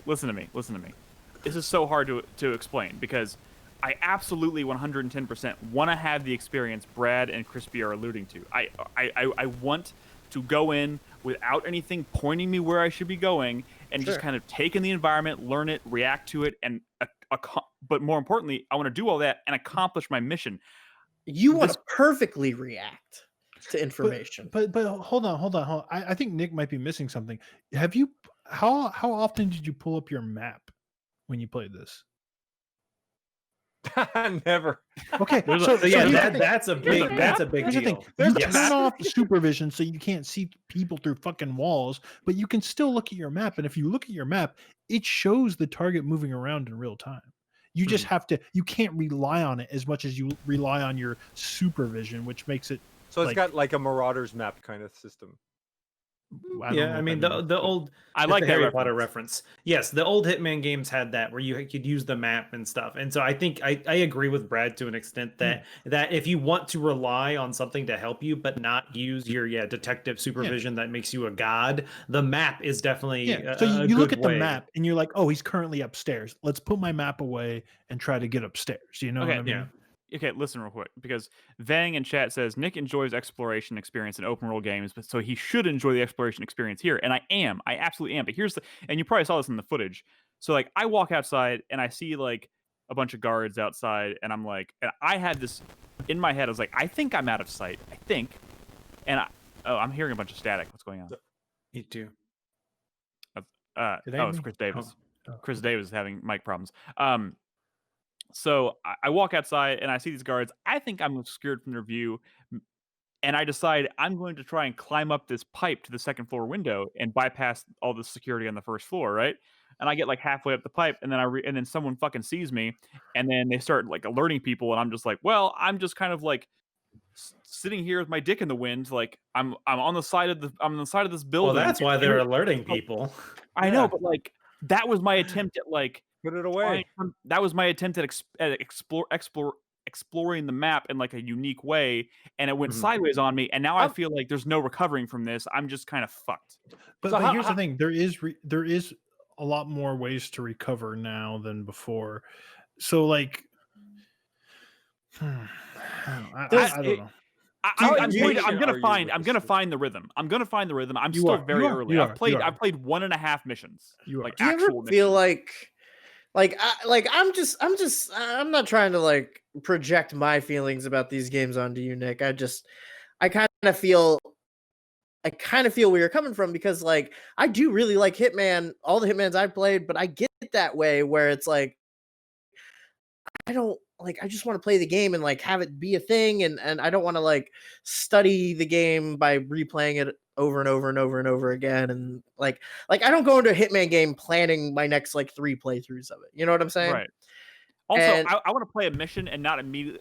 By the time I finish one mission, I'm eager to see what the next one is. I kind of want to go back and do the first one better. And when I get into that mindset, I feel like I'm playing the game more as a director than I am as a hitman, like as just like playing a game. It's like all the choreography needs to be right, and it's like there could be mechanics in the game where I can do this to recover, but like does that like it makes it feel more gamey at that point. It's like I don't think it's realistic that they would give up looking for me after 5 minutes and then go back to their normal routine, and it's like in any open world game where you're doing like tailing missions and people are always like stopping like, oh, what was that? Oh, it must have been my imagination. Anyway, and they go back to talking, like I hate that. Like it just like grates in my brain, I don't know. So I get that way sometimes too. I get that from Hitman sometimes, and that's why I really like the game. I think it's amazing. I love that it's out there and that there are people who play it, but like I have a hard time getting excited about it because Nick, I think you need to like not worry about the time limit so much about the next game coming out. Like if you want to replay, you're right. If you want to replay a mission, that's the whole point, right? Is that I've seen Brad like finish a mission and then just be like, I'm just gonna play that again because I want to see what other ways I can do that. I mean, that's kind of the point of the game, right?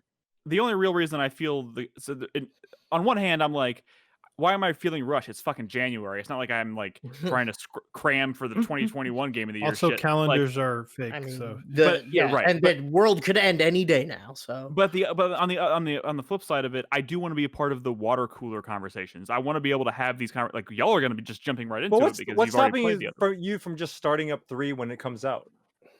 Like, is there really a storyline thing? There is a storyline that goes through. Like, it's a trilogy of games, and the story goes all the way through. Nick, I'm not going to lie to you. I've played Hitman 1 and 2, and I don't give a fuck about the story. I know, but Nick might personally. I understand you might, and I don't know if you really feel the time crunch. You could always just fucking YouTube video the story to get caught up on it. I'm not sitting here saying that Hitman is going to be like my story of the year next year. It's not like the story. It's not like the story develops in the middle of the level necessarily. Yeah, like 1 or 2 things happen, but I mean, I don't know. Whatever. I'm not going to tell you what to do. You do whatever you want and make yourself happy. Look, it's not about the story so much as, like the levels in this game are going to be just as good as it's like, well, I'm just going to skip right to Dark Souls 3. I don't need to play the first 2. I got to play the new one. But like, it's a unique experience. They're all sort of the same, but like a unique level in one Souls game is so different than a unique level in another Souls game that you want to experience all of them because it's all good. I mean, that's how these Hitman games are. They're all good. I'm not. It's more of just like I am taking a little bit of time off next week, so I was like, I could probably get through these 2 games before the 20th. It's probably not going to be that hard. I just got to find my rhythm. Well, my problem with that is that I feel do you guys not get burnt out like that? Like if you play 1 and then 2 and then jump into 3, like I feel like I would be burnt out at this point. If I you didn't play Kingdom Hearts 3 yet, but that's the twice you've brought up Kingdom Hearts 3. Well, that's what happened, right? I think that's a long time ago. I think that's one of the reasons why I didn't enjoy Metal Gear Solid 4 as much when I played Metal Gear Solid 4 because I just gone through 1, 2, and 3 trying to get all the way through everything before 4 coming out. Yeah, I was just so burnt out on the sneaking around and doing this. Sometimes the thing is, these games aren't very long, so I think he can do it, and it's not like a huge deal. Each one is 6 missions, right? Yeah. All right, we'll see how it goes. I mean, if I feel myself getting burnt out, I'll stop. Each one is 6 main missions, but there's also really good DLC. In fact, there's a whole mini campaign that's really good. And you should play every mission twice, so it should be like 12 missions per game. I have the DLC. We need to move on. Are there any other games that y'all wanted to bring up tonight? There was a lot of stuff on the dock, but a lot of it was smaller things. At least one more. It depends on if y'all want to talk about it because it's become. Well, can you at least?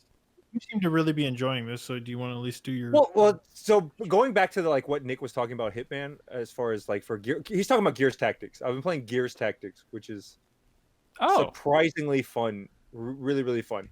My thing so far is I'm finished with the first act, so that's the first chapter.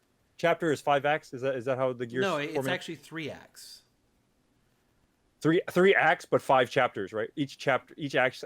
Which one's act? And then there's like small act chapters. Is the overall, chapters is the part of the act. Oh, really? Okay, I'm on chapter 5. Most things don't have more than 3 acts, I think. Most things are like 3 acts. Really? I thought all the Gears games all the Gears acts. games have typically had at least 5 acts. All right, well, never mind. Yeah. Besides the point. Like right? a shit.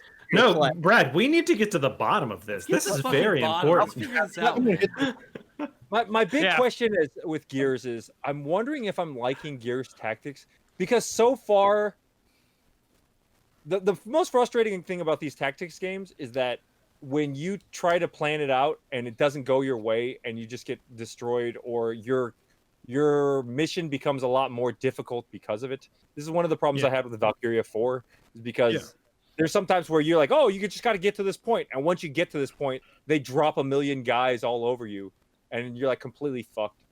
So it's like, well, why don't you just play that over again, set it up to where everything's perfect. Like Nick said in Hitman, you set everything up perfect and then you get to that point, which is what I did in Valkyria. But with Gears Tactics, I've been very lucky to where like all the missions I've played and the side missions have worked out. Like it's interesting with the setup in this game because there's the last mission I did was like it was basically a big like banister in the middle and then 2 lowered areas and you had to hold both of the lowered areas, but you only have 4 guys. So your logic would tell you to send 2 guys in one way, 2 guys in, and then just hold it that way.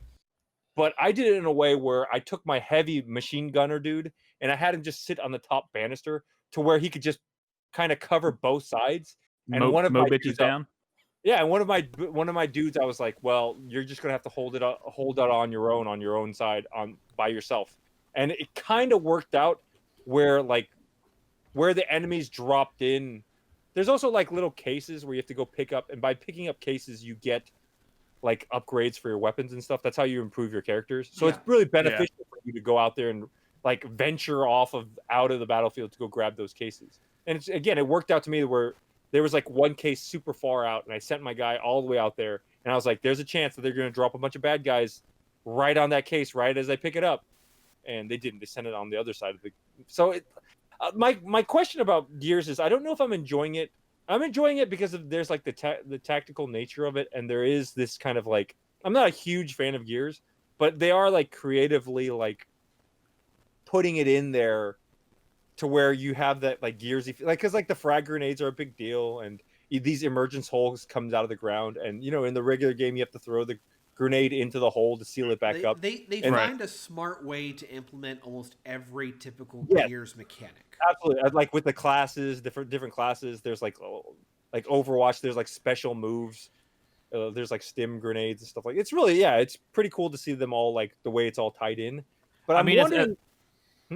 I was just say, as someone who has played most of the Gears campaigns at this point and has not touched Gears Tactics yet, but I remember Chris Davis talking about it and watching footage of it and whatnot, and I feel like it's a much better fit for like a tactics game than I find it as a third-person shooter. I find it to be the regular Gears formula has definitely worn out its welcome. Yeah, like I don't know if you guys played 5. I played 5. I feel like it wore out its welcome after 2. Stuff up. And they're like, oh, let's put a bot in here, and let's give you this little snow speeder, and then you're gonna speed around to this kind of semi-open world area with different places to go to. I mean, I just found it. You say that Gears is like maybe probably better as like an XCOM formula than what it actually is, but in reality, that's just because like XCOM is the best game. Right, so anything turned into XCOM is like Mario turned into XCOM was dope, right? They should just turn everything into XCOM, and we all be having a good time. Turn Immortals, Fenyx Rising into XCOM. Yes. I want a good fantasy XCOM game. I feel like there are limits, though. Theoretical limits. They should turn. They should turn Hitman. I'm pretty sure the limit does not exist, Chris Davis. It feels like an episode of The Twilight Zone, though, right? Like the one with the guy who likes to read, and then at the end, he's the only one left in the world, and he's got all the time to read, but then he breaks his glasses. It was finally time! Whenever set to Overwatch and there's no enemies. No. That's what would happen if you made every game XCOM. Overwatch would make a good XCOM game, though. Shut the fuck up. It would. It would. It'll be fine. Okay, it'll be fine. Let's move on. All right. Sorry, Dave. We hijacked your. Well, let me ask you this. One thing I heard about this game is that there's no like. I guess that separates it from XCOM. Is that there's no like between mission strategy or anything, right? Correct. You just go from like. You go to mission. Yes. Yeah. Strategy meaning what? Like you set. Like you're not like managing a base and like upgrading systems to like. No, I mean you upgrade your characters a little bit. Like there's a point like they level up and they get skill points, and you put skill points into their skill tree. So like you can like focus on different parts of it. Like, oh you're gonna get these skills and they'll affect you in this area versus this area. Your story, right? Like in XCOM, you're moving around a map and you're choosing what type of mission you want to do, and you're balancing your economies and stuff. Oh, really? Yeah. There's a whole, that's a big part of it. You can fail the game because of that. Gears Tactics is very, very linear. No, there are a few branching missions, every now and then, but it's it's just go from point A to point B in the story. Right. No, so this is my curious. This is again linking back to what Nick was saying about Hitman. I don't know if I think I'm enjoying this game because I don't want to say that it's easy, but I feel like all my strategies have worked out for me so far, and I'm really wondering what's going to happen like eventually when I run into a wall where it doesn't work, or having to play the missions over again, or what. I don't know, because ideally you'll adapt and the games will kind of flow with it. It might So the best tactics games are for me are when shit goes wrong and you find a creative way to figure it out. Right. I 100% agree. That's happened in this game before. I mean, they just drop in enemies randomly here, randomly there. But I didn't talk about it today or whatever, but I've been playing a lot of Wasteland 3, which I played earlier in the year, and I was like, well, I'm just going to wait until they clean up some of these bugs because it was very cyberpunk. But anyways, I've been playing a bunch of it recently because it's fucking good. And I reminded of it being good. But that's also a very XCOM-y combat system. But in that game, things are always going disastrously wrong. There's always, at least the way I'm playing it, or maybe the difficulty on I don't know, but I'm always just trying to keep my head above water. But it always, when I finally like get out of that encounter, it feels fucking good, man. I don't know. I like it. I like when a tactics, if things aren't going wrong in a tactics game, to me, it's probably not a very good tactics game. Okay. Which, if I were to get into XCOM, where would I go right now? Pick up enemy. Enemy unknown. So that means enemy within. If you get like the expansion DLC on the one, 360. Yeah. Okay. The PC, the first plus expansion of the reboot of XCOM. Yes, correct. Don't play the original XCOM. Not some XCOM 2 or Chimera or whatever. Chimera Squad's not bad, but it's not like a pure XCOM experience. I definitely did not enjoy it as much as I did XCOM 1 and 2. XCOM Mobile. Yeah. I feel like maybe I'm just liking this stuff because it's like a light version of it, where because like that base stuff, it seems to me like. Did you play Pokemon Rabbids? Yeah. Pokemon Rabbids, yeah. Pokemon Rabbids? Sorry. Mario Rabbids. Mario Rabbids. Sorry. I don't know why I said Pokemon. Mario Rabbids is a really fun, challenging XCOM like, but yeah, it doesn't have that strategy layer. No, I think this is like the perfect game. I mean, XCOM is intimidating. It is. But if you get through this and you really like it, and you liked Rabbids, I know, right? XCOM, it does seem like... My problem with Rabbids is just... I don't know. Just something about the structure, like just walking into an area. Exploring the world. But you also like Codename Steam a lot, right? No, I love Codename Steam. And this reminds me a lot of Codename Steam. Yeah, I mean, Codename Steam is XCOM meets Valkyria, right? So eventually you're going to end up at XCOM, and I think you'll have a good time. You just... Yeah. It's the managing the action points. It's like every turn you get, I'm like, okay, there's all these action points, and then you find little ways to where like, oh, if you do this bayonet kill with this one guy, it gives everybody else an extra action point, and it's like, how do I expend all my action points this turn? So yeah, and it's crazy too. It was on sale like $20. This game was like on sale like $20 on Amazon like a couple weeks ago. It's also on Game Pass. Yeah, Game Pass. If you if you're into that type of thing. That's how Brad survives these days. Game Pass? Yeah. In Game Pass is a good value. Yeah. Are there any other games y'all want to mention? I started playing Demon Souls, by the way. That's good. What? That game is Demon Souls. Oh, you mean the new one? Yeah, the remake. That game is very good. Turns out From Software makes good video games now. So. It turns out like From Software? Is that what you said? Yeah. Why did nobody tell me Demon Souls was pretty cool? You should play Ninja Blade then, if you really like good games. From Software games. Or wasn't Vampire Knight? Vampire Knight, wasn't that a From Software game? Oh no. I don't think so. A Toad? Oh no, it was not. Brad, are you not planning on about Chrome Hounds? That was From, yeah. Yeah, Chrome Hounds was From. Is that even playable now? I was gonna say I would briefly bring up that I'm still continuing with Zelda games, playing Ocarina of Time, because it is the first time. So it's the first time I've played it in a very fucking long time. I haven't replayed it recently. Discovery now that I'm playing it as an adult. What the fuck is the point of rupees in Ocarina of Time? You don't fucking spend them on anything. Yeah. No, you got to buy a bigger wallet for your rupees. Yeah. You don't buy that. You get it from fucking collecting the gold fucking skull tip. Okay, fine. I'm sorry. But that's what I'm saying. Like, I ended up Googling it, and like, you just don't. There's nothing. You have to get a bigger wallet to hold more rupees to buy nothing. You have to collect rupees at the beginning, right, to buy a shield, right?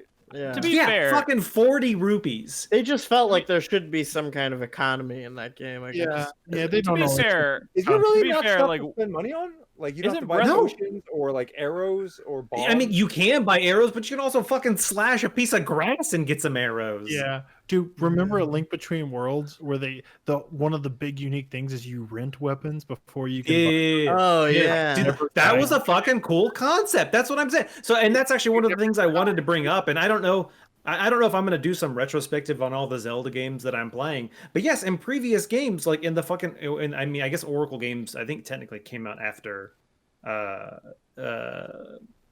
of Time. But even in fucking like games before Ocarina of Time, rupees weren't just trash. You use them to buy things. But in Ocarina of Time, you buy bombs, or you buy fucking heart pieces, or like a bottle for potion, even though you can fucking collect a fairy in the middle of the world. You can buy a shield if like eats your shield, sure, but it's fucking 80 rupees. Like, it's one of those things where it's like, it just seems like, I remember as a kid, I gotta get the big fucking the giant wallet. I gotta get the giant wallet. Why? Well, like, bigger wallet. Maybe for the giant's knife, like. Early on in that game, that can be used. That was the big old Goron sword. The big Goron sword? Yeah. You don't need any money to get the Goron sword. It's just a trading quest. I'm talking about the one that breaks. Oh, the one that breaks. Okay, game. Sure. Sure. But I mean, like, why buy it when you could just not buy it and just I don't know. It is really funny that you would think this game has an economy just so you can buy one item, like. But that being said, good point. Yeah, once again, it's super frustrating. It got to the point where I opened so many chests with like purple, like 50 rupee pieces in them, and I was like, all right, well, that's gone now because my wallet's already full because I have nothing to spend rupees on. Breath of the Wild had a good economy, right? Well, so that's what I'm saying, and obviously they learned from that. But I don't want to go too much farther. But yeah, I'm at Garuda's Fortress in Ocarina of Time, so almost done with that game. Oh, it's good music. It's a good video game. I've never really cared much about the economy in any Zelda game until Breath of the Wild, to be totally Dude, honest. so I guess you didn't play the Oracle games because there actually was a reason for it there. Because there are items in the Oracle games that are like 500 rupees. To buy this item, it cost 500 rupees, and so it's not like you can just not have them. Yeah, I think Breath of the Wild and the one you mentioned, Link Between Worlds. Link Between Worlds. Only time I ever really gave much thought at all to the economy system. Games. I think Breath of the Wild 2 is like a sleeping giant, right? Like it's one that everyone knows. I mean, everyone like Breath of the Wild, right? Everyone knows this new one's coming. We know nothing about it, but like, I don't think we're ready for it. You know, I think what happens if this game releases and all the fucking NPCs are doing T poses and Link's dick's coming out of his pants and like it's just oh my god, Dream Zelda game. Dick number 2 coming out of Link's pants. Oh, we finally get to see Nick's. We finally get to see Nick's penis. Yay! Finally. I was gonna say his canonical penis, but yeah. Turns out Nick has a penis one.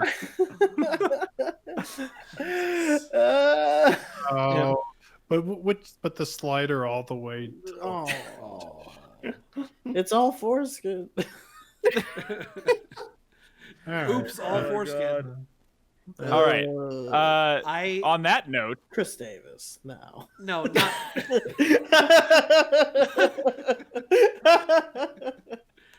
I played a game as well. I played all the way through the Pathless. I started that too. By the way, I started that. How long did it take? I did like all of the main collectible things. So about 18, 20 hours total. Oh my god. I mean, there are some collectibles out there that I'm just like, fuck it, I'm not gonna do it. But I'm talking like the specific the tokens for the spirit animals. Sure. So yeah, you have a certain amount that you use to unlock and eventually defeat the spirit animal, and then after that's done, a new totem pole shows up in which you can add like 8 or 9 more that are from the rest of the area. And then if you do that, you get a special unlock, which you absolutely really should do that special unlock. Because half this game is all about like how good the traversal is and getting around the map. Traversal does feel nice, but it gets so much better once you have these upgrades. That's good, because I was already starting to feel like maybe this game is a one-trick pony. I've played for like 2 hours now, and I'm just kind of blasting all over the map. Oh, if you've only played 2 hours, it definitely gets better. Yeah. Hit hour like 5, 6, and like it gets a lot better. The first, it was a situation where I picked it up the first night, Nick, and I felt kind of similar to you. After a while, I put it down, and I was like not feeling it. The next day, I went up and played it a bit more, and that's why I actually devoted a good chunk of time to it. Then I was like, oh, I get it now. I get it. It's good. Like it's a little, I don't want to say slow to start, but kind of. Yeah. I mean, I'm really enjoying the flow of it. I like the feel of the traversal, and I like when I do find a puzzle, like I enjoy them quite a bit. So, I'm probably gonna stick with it. I just don't know how I'm gonna prioritize it right now. But yeah, definitely a cool game. Yeah. All right, we need to move forward. We're coming up on 2 hours, so why don't we do a couple viewer questions? Nolan, I'll let you lead us through that for our supporters on Patreon and Twitch, and then we'll wrap up with the 4-player minute. How does that sound? Good. All right. Sounds pretty good. You don't have an overlay for me. No, I only made overlays for the impressions today. I did them while I was at work on my lunch breaks. So there is a question we've been dodging for like 6 months. Oh no. It's not bad. It's not. There's nothing about poo poo or pee pee or anything like that. Affleck? It is not. Is it the last of the 3 question? Yeah. I don't know if we've been dodging it on purpose or just I don't know. Might as well just get it over with. I mean, like a Band-Aid. You're building this up like it's some kind of bad question. It's not. I just think maybe when it came out, it was kind of like awkward at the time. There's a lot of like controversy over Last of Us or something. I can't remember why this question never got asked. But let's just do it now. Question from Thorax, back from July 2nd, 2020. Maybe should we just wait a year? Let's just wait a year. We'll come back to this one and do live this year. I'm just kidding. All right. If The Last of Us 2 implemented a disaster report 4 choice system, what kind of wacky situations would Joel and Ellie find themselves in? All right, I need someone to explain to me the disaster report 4 choice system. Disaster report 4, they basically like it's kind of a kooky Japanese game where like earthquakes are happening and stuff, right? Yeah, and Brad's talked about it. I just don't remember the choice system. Well, so you'll run into a character, right? And let's say there's this character like, hey, I need your help, and you can play like the very chivalrous, like, okay, sure, I'll help you, anything you need, all the way down to the, well, how much you're going to pay me to help you? Kind of thing. It's like a huge scumbag. There's there was one where I was like tied up and there were like fucking, hey, and earthquakes are happening. We're gonna be like rapists now. And it was me and some other young lady, and one of the choices was take her, let me go. Yeah. Wait, was this the game? God. Was this the game where the chef was dangling from the bridge? I was going to mention the picked chef. His hat off his head. You can either help pick him up, you can ignore him, or steal his hat. Okay, that scene in The Last of Us 2, but it's at the museum, and Ellie's still wearing the space helmet. And they get attacked by walkers, and Joel just is, instead of helping Ellie up, just takes the space helmet and runs. Okay. I don't. Or he could lead her into. No, this is gonna get into some really terrible. No. Joel and Ellie both inadvertently find out that they were sleeping with the same woman in Jackson. There we go. Okay. That's gonna lead to that's not at all, but just make it a sitcom. Just I'm sure there's they're Eskimo. I'll say Eskimo brothers. Eskimo brothers. Be Eskimo siblings. Eskimo. Yeah. Step Eskimo. What are you doing? All right. Anyway, let's move on from this one. Dude, what the hell? Chris Davis likes that one. Jesus Christ. Yeah, you know what they say about Chris Davis? He's really into that incest porn. Crispy, I believe it's Inuit. It's Inuit one. Inuit porn, excuse me.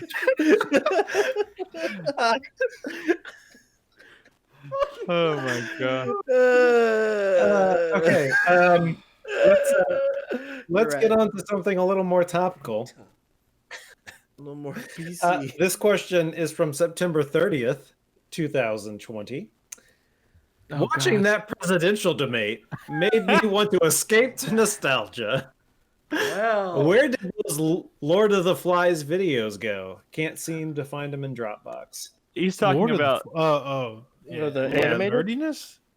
Yeah, Lord of the Nerds. Lord of the Nerds, what it was. Yeah, not Lord of the Flies. Lord of the Nerds. Who used to do our four-player animated videos. I'll be honest, unless David has them sitting on a hard drive somewhere, I have no idea. But what happened? Are they not on YouTube? I mean, no. Should be on YouTube. Yeah. I think they're all they on should YouTube. be. Yeah, just search. I think we should probably get hard copies of them in some case because I have hard copies. I have copies. Well, maybe we should put together some kind of page on the website where we kind of just put them all, because it would be nice to have them all kind of in one spot without having to tell people to go to our YouTube channel and just dig for them. Although I do think they're in their own dedicated what do you call it? On our YouTube channel, a dedicated playlist. Playlist? I think. Yeah, I think so. I believe so. I'll see what I'll take a look. I'll see what I can find. I have a lot of the archive in both MP4 and WMV files. Well, there you go. So the answer is we're hoarding them, and you can't have them. We watch them all the time and find them very funny. we watch one before every podcast. Yeah. I'm so glad no one else can see this. Yep. All right, so let's do one more old one, and then we'll do a new one. Sounds good to me. Let's try and knock out all the ones from 2020, just so we don't have to say that word anymore.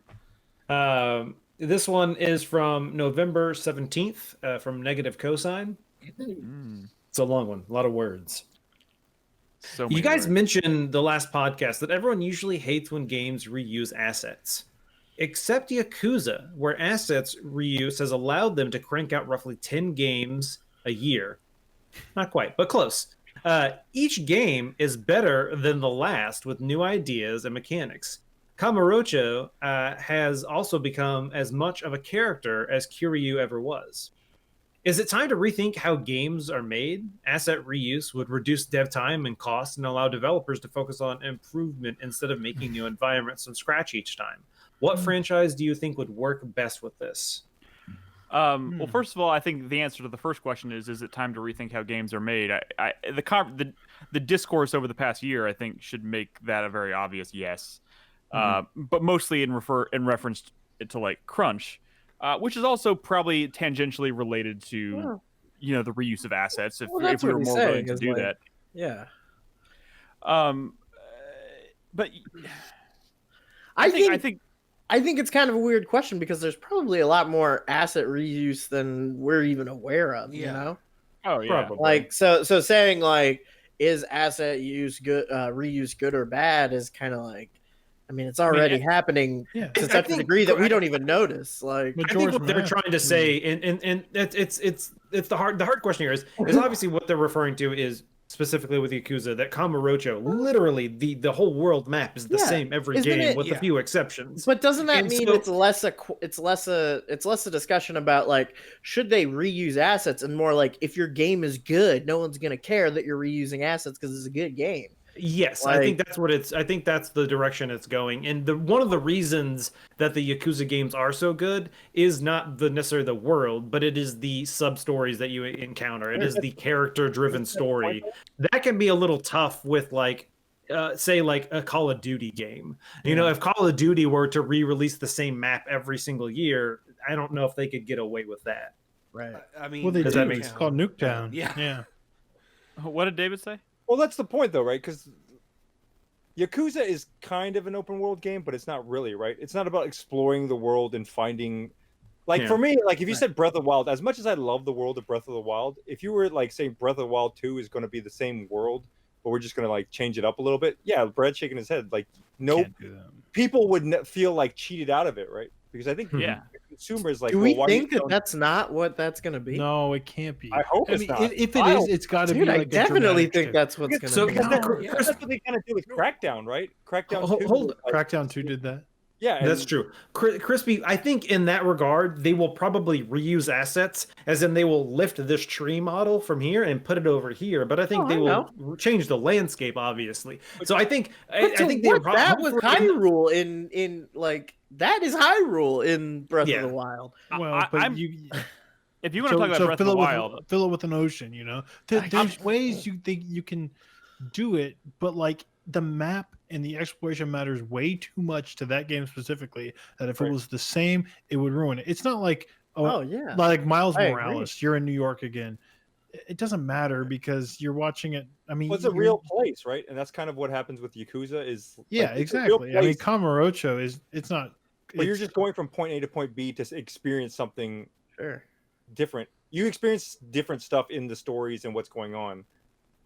And you do go to different. I mean, with Breath of the Wild specifically, I'm predicting like think of the jump from Ocarina of Time to Majora's Mask, where it was a smaller map. Like I'm predicting Breath of the Wild 2 is probably going to be smaller in scope, but than Breath of the Wild 1, but it's going to have some kind of wild twist on it. That's fine, and I would be okay with that.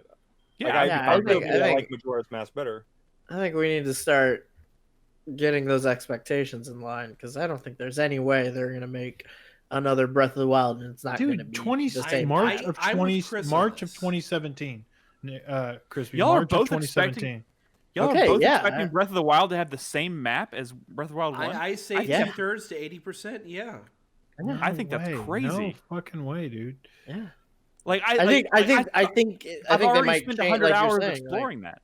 I would feel like you're saying. I think they might like radically change the landscape or something, but like it's going to be the same fucking continent. It's going to be the same island or whatever. That I honestly expect what they'll do is they'll like in the trailer they'll have the castle area rise up and it will be in the sky now, so you can explore like the remains underneath that, and then maybe there'll be some like world modification, like craters in the environment to change a few things up, but they'll probably I'm glad you're not. I'm glad you're not Miyamoto. Oh my god! Like I hope I'm wrong, but I hope I'm wrong. I think it's going to be the same game, but the entire map is just upside down. Like the trees are hanging from the top. It's going to be like Castlevania, just playing it upside down. Hey man, I hope I'm wrong, but like I don't understand why we're so like absolutely positive that that's not going to be a thing. Zelda. That's absolutely something that will be a thing. But I didn't think Zelda. There was no world in which that. Let's just remember episode 666. When we know more about this game, we're gonna come back. Here's a good example. Here's a good example. They literally made a sequel to The Legend of Zelda: A Link to the Past, and in a lot of ways, it was the same quote unquote map, but that game felt so different. They found so many unique ways to make it feel like its own thing. That's what I'm saying, though. Like, you're acting like if they use the same map, it means it's going to be bad. I'm saying, like, I don't know what they're going to do to the world, but, like, it's going to be it's going to be Hyrule again. I'm gonna be honest. If this game comes out and Hyrule is completely different than Ocarina's Hyrule, even though it's the same timeline. There's no world in which I am not going to play and enjoy Breath of the Wild 2, but I can assure you right now, if it is revealed that game is basically the same continent, same map as Breath of the Wild 1, I'm going to be incredibly disappointed. No, that's the worry though, right? Is that it's not? I mean, it literally wasn't a worry for me until just now. I'm surprised you guys weren't taking that as a given. Like, yeah, no, like, because I feel like going to be a sleeping giant. It's okay. I don't know why you think that, but okay. If they do that, I feel they run the risk of like fans being like, "Dude, we're paying $60. We want it." People, it's the weird thing because people want something new, completely new, but they also want something familiar and the same. It's a really difficult thing to capitalize on, and I think they have to do the map completely different. All right, let's move on. Another question. This one from today, from Steve. Steve asks, or says, I guess asks this question. Considering that Back 4 Blood is a new 4-player zombie survival game with some various add-ons to the game formula, and that it is created by Turtle Rock, people make it believe that it is Left 4 Dead 3 without the title. Despite having all new special infected characters and having the cause of the infection done by a parasite rather than a green flu and Left 4 Dead, as much as I wanted there to be a third Valve game installment, I don't think so. Do you guys believe that to be the case? So do we think this is Left 4 Dead 3 or whatever? I think this is purely they wanted to make Left 4 Dead 3 Left 4 Dead 3. I think technically Valve still is. I don't know if it's ever going to. They cancel projects all the time. I mean, they'll spin up the wheels and then they'll fall apart. This is Turtle Rock wanting to make Left 4 Dead 3, but Valve not wanting to. So like, I think it's them wanting to do it because they see Valve isn't, and so it's like, well, if they're not going to, let's capitalize it because it's like a thing. It's one of those things with oh shit, what was that not too long ago? It's like a fucking, I say not too long, like Stardew Valley. Like seeing, hey, you know, everyone loved Harvest Moon growing up, and everyone loved this kind of style of game, but it's not really the same. I'm gonna fucking make my own. I think it's that kind of scenario where they think they see a gap, and they're trying to fill it. That was literally somebody else trying to fill the gap. This is the same studio filling that own gap. A really good close example would be the Bloodstain series. It's like Castlevania doesn't exist anymore. We're just gonna bring it back under another name, which is that's a good point. I would say this is more like their spiritual successor to Left 4 Dead 1. That this is their actual Left 4 Dead 2, because Left 4 Dead 2 was made in 11 months and published the next year. It didn't feel. And it didn't feel like as big of a jump, maybe, as it needed to be from 1 to 2. It felt like a Left 4 Dead 1 expansion. It absolutely should have been an expansion. And there's no doubt, watching footage of y'all and hearing y'all talk about Back 4 Blood, there's no doubt this game is, in every sense of the word, like a follow-up to like Left 4 Dead. Like it is the answer to, if you missed Left 4 Dead, play Back 4 Blood. That's what this is. Here's what I'll say. I think that they wanted to do a spiritual successor to Left 4 Dead, but they got hit so hard by Evolve's backlash that they're trying to backpedal and go back to what's safe, what they know was a really big hit back in the day.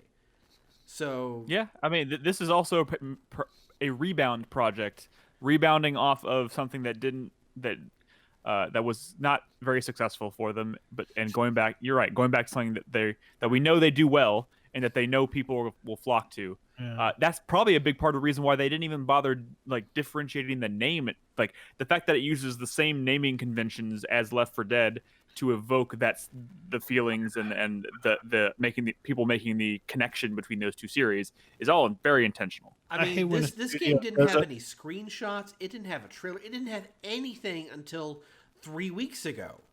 But it was announced 2 years ago. But there was enough hype built up around it that people were like, it's Turtle Rock. They're doing Left 4 Dead. Let's get excited.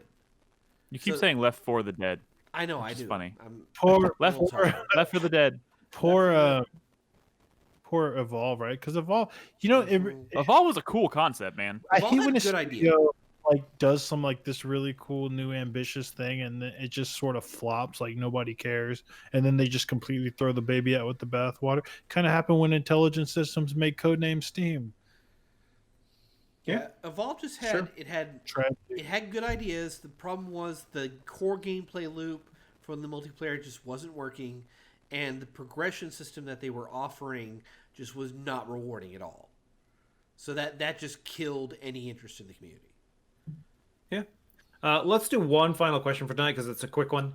This was asked today as well from Justin from Georgia. Will you continue to do less podcasts and more group streams? As someone who listens at work, I have no time for the live streams. I think the easy answer to that is we've been trying to do more group streams and stuff on podcast nights in lieu of a actual podcast, and there's a twofold answer to that question. One is we kind of decided that we like the idea of doing, instead of a podcast one night a month, doing something community driven and playing an actual game, and doing like because here's the thing, a lot of time and work goes into putting these podcasts together. And it's nice to take a night off from this and just play a game together, because we don't get a lot of chances to do that anymore. So I think the answer to your question is we are going to try and do at least 1 week a month where we do that. I mean, honestly, at the cost of one podcast, but I feel like traditionally it's been a more organic thing. Like, hey, none of us are playing anything new. I think, Brad, I think what we should try to do is kind of inorganically do that. Maybe look at the calendar and be like, hey, looking forward, I can see that this week nothing's really going to be coming out. Let's maybe plan to do a podcast. I agree that it's organic, but I would also like to give people maybe a little bit of a heads up. But I don't know. There is literally a doc that I've set up weeks ago where I'm trying to get y'all to tell me weeks in advance if y'all are going to be on the show. And next to each episode, I put what is coming out the week of that show. Oh, you do that? Yes. Oh my God. Yes. Yes. I didn't see that part. So, did you put East 9 on that list? Fuck you. Well, I'm just saying, you don't know what the fuck I'm gonna play. I'm gonna steal East It's 9. not planned that far ahead. This piece of shit. Did you not see the January 28th podcast on that doc? No. Who's he talking to? I don't know. I'm talking to all of y'all. I have not seen January 28th. No. Don't worry about it. All right. Well, that's all the questions tonight. Thanks to all of our supporters for asking questions. We appreciate it. Like we've said before, there is a form, a Google form you can fill out. You can find the link to that in the supporter channel in Discord. Just whenever you have a question you want to ask, just go in there, fill out that form. It'll populate here, and we'll get to it eventually. Exactly. Maybe even a year later. Maybe. Hey, Maybe. so But 6 we will. months. So The don't. longest so one hold was out. 6 months. So don't. What's it called? Don't lose. No, definitely hold. Don't lose hope. It gives y'all incentive to keep listening to the show. Baiting them to keep them in. Or just be like Exactly. negative cosine and ask good, questions all the time, which is good too. Yeah, no. We like the questions. So, guys, thank you so much for your questions. Thank you for your support on Patreon and Twitch. If you're interested in supporting us, go to patreon.com/4player or subscribe on Twitch. We appreciate it.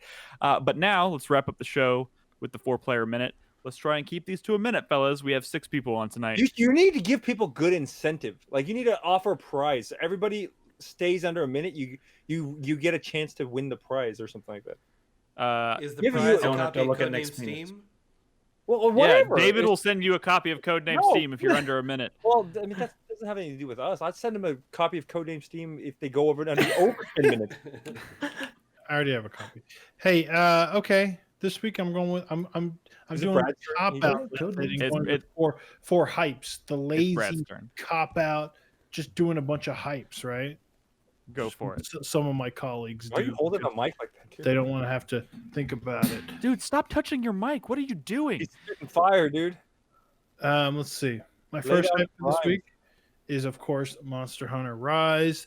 The demo is out. The game comes out in March. Oh my God. Did y'all see that new trailer? You can now like ride monsters and like fucking fight with them and stuff. It's insane. You got to watch the new trailer. The new demo's out. I'm so excited. Oh my god, the hammer. Oh, Really? oh. He is so ready for this. Really? What do you mean, really? Well, Monster Hunter seems like one of those Okay. games where you would be really excited about it, but like, how much time are you actually going to play it? Well, I spent about 300 hours plus on the last one. See, that's good, but like yeah, I didn't. Between Iceborne.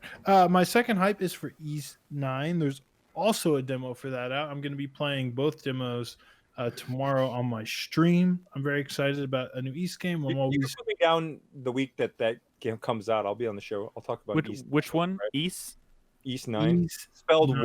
Y''S. Yes. East, that game going to be any good?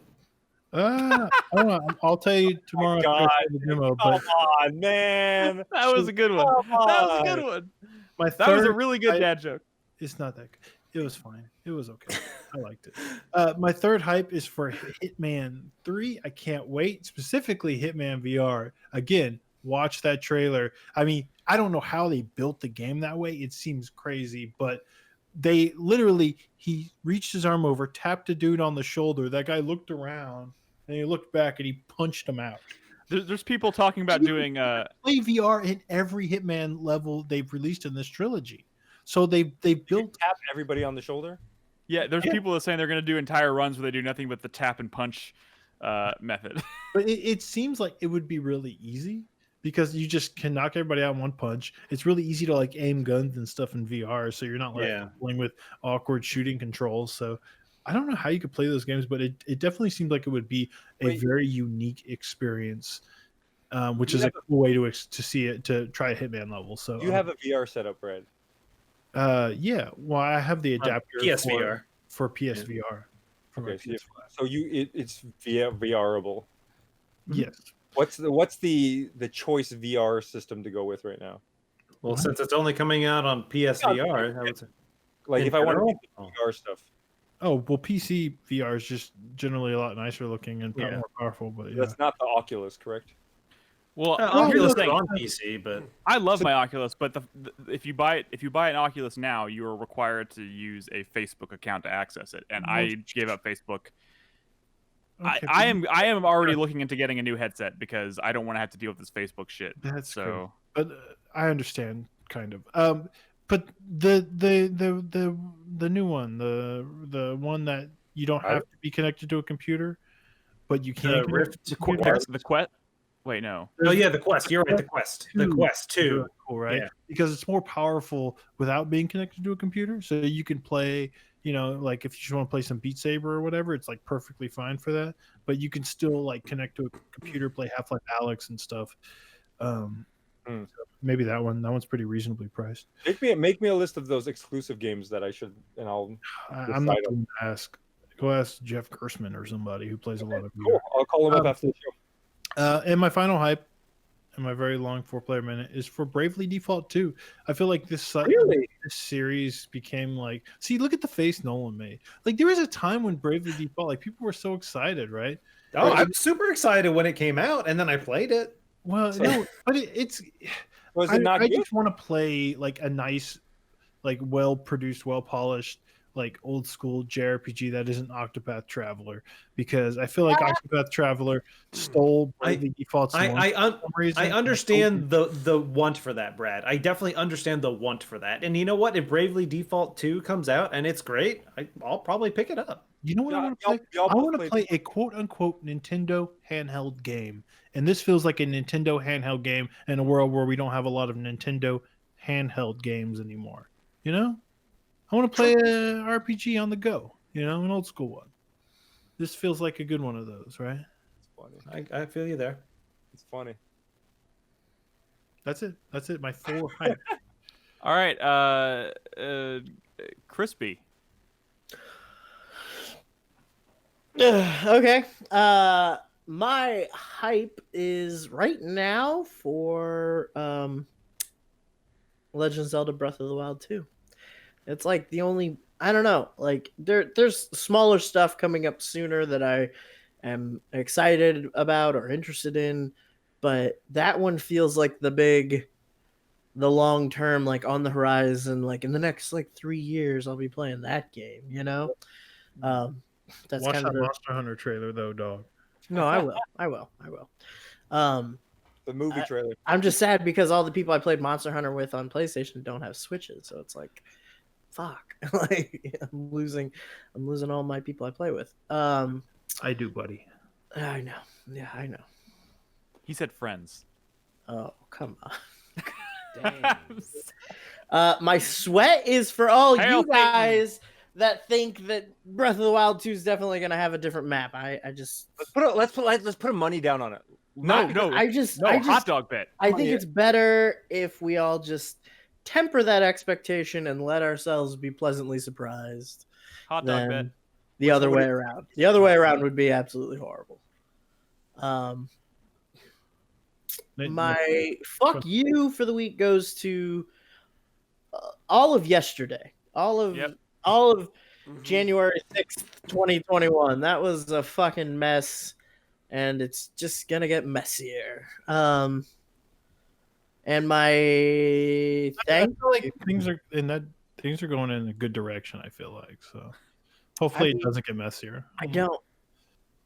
Don't say things like that. I think they're going in a slightly better direction, but we're taking any sort of slight bit of progress as like a whole heaping mountain of progress, and then just being like, okay, we're better now, which is absolutely not true. Different conversation, but sure. Yeah. Okay. And then my thank you for the week goes to I'm not gratitude. I'm not gracious. I have no gratitude. Thank you. You know, it's to me for me. I don't think you've ever had a thank you for the week. I don't like what am I like.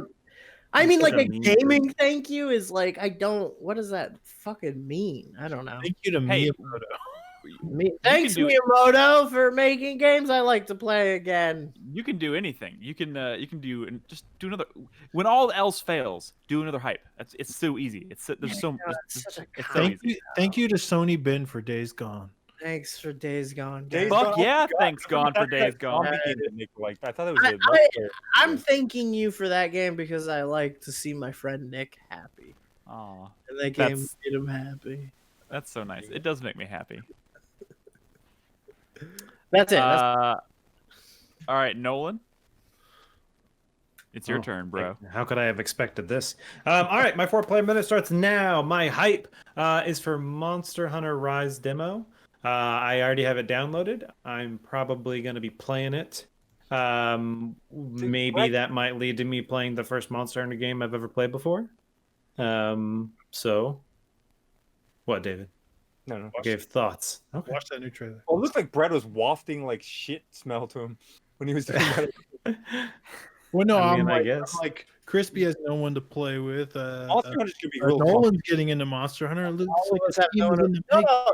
I definitely want to play Monster Hunter with you guys. It's just that like we live at opposite ends of the clock, you know. Yeah, that's true. You make that sound like he lives across the world. I start playing games at midnight, you know, like so.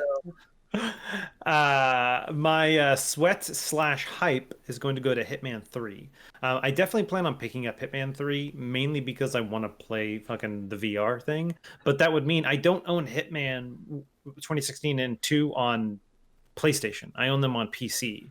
And so if I wanted to play those levels in VR, I would have to buy them on PlayStation. Now, granted, they are on sale right now at what seems to be pretty heavy discounts. 80%. So I might...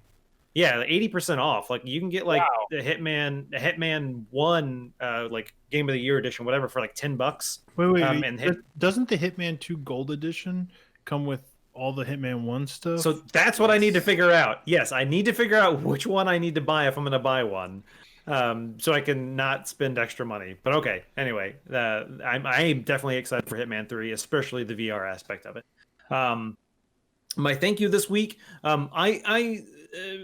I've always kind of been not the most active person in what our Discord community is, but over the past few weeks and stuff, I've been looking in like a little more, being a little more active, looking into our server a little bit more.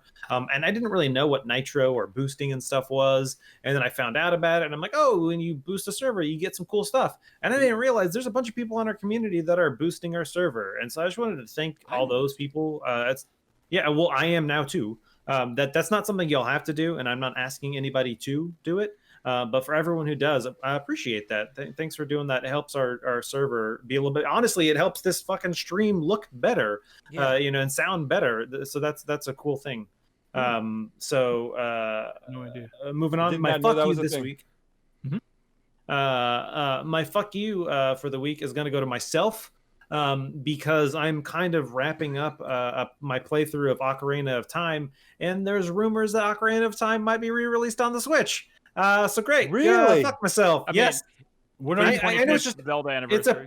It's a passing rumor. Who knows if it's actually true? But fuck me for playing that game right before the anniversary. Why did I not just play a different Zelda game and save this one for when it gets fucking re-released? It's like the Mario thing where it's like they didn't really do much to it anyway. Oh, whatever. Boo hoo, Brad. I mean, you have it on a new system. You can play it on the go. I really don't care. What did you want them to do with Mario? What did you want them to do with Mario? I don't know. Did you play Tony Hawk 1 and 2 remake? That was beautiful. It would have been nice if they included Galaxy 2. That's true too. Wow. That's all right. Well, anyway, that's my 4-player minute this week. All right, Chris Davis. Okay. My first hype this week is for this fucking cat sticking his ass right in his face, dude. Tally. It's like, smell that ass. That's why I was getting my drink out of the way and looking away. My first hype this week is for East 9. I have no idea what that game is, but I look forward to stealing the thunder just like from that. Brad. Just enjoy it. Just enjoy it, and in 9 months you'll be talking it up. It'll be totally be a Chris Davis game. It dude. sounds like a Chris Davis game to me. That's right. He'll get it, and he'll finish it in a fucking weekend like he did 13 Sentinels. Then Chris Davis, I'm gonna start planting the seeds right now, dude. East 9, dude. That's totally a Chris Davis game. Shit.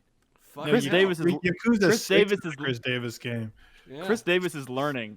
Chris Davis is learning how to play Brad's game. But that's great. That's what's awesome. He's gonna change his name in Discord to CHRYS. We don't even know if this one's good. Chris Davis, dude. I don't mean, commit. It doesn't matter. You're hyped for it, and I'm coming for your thunder. Play Yakuza 0. Yakuza 0. That's awesome, dude. So I'll talk to you about East 9 that week. Yeah. Huh? My second hype is like y'all for Hitman 3. I haven't watched that VR trailer, but it really almost makes me wish I had a PSVR headset. That could also end up being bad, though. It could be, but no.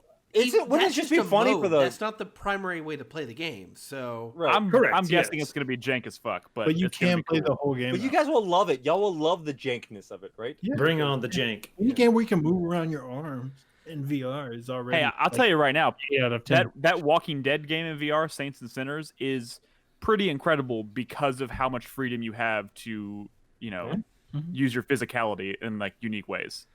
My third hype is for PlayStation 5 backwards compatibility. So we're recording a lot of Game of the Year footage right now, and obviously I had to get some Ghost of Tsushima because we need it for at least the intro, obviously. At least. It's not going to be on any of our lists. I mean, who knows if it ends up on a list? Well, you will have to wait to find out.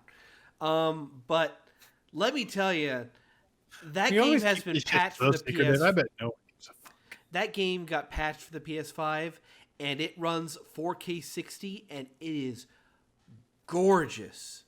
That is the best way to fucking play this game. Don't even, if you haven't played this game yet, if you don't have a PS5 yet, just wait till you have a PS5.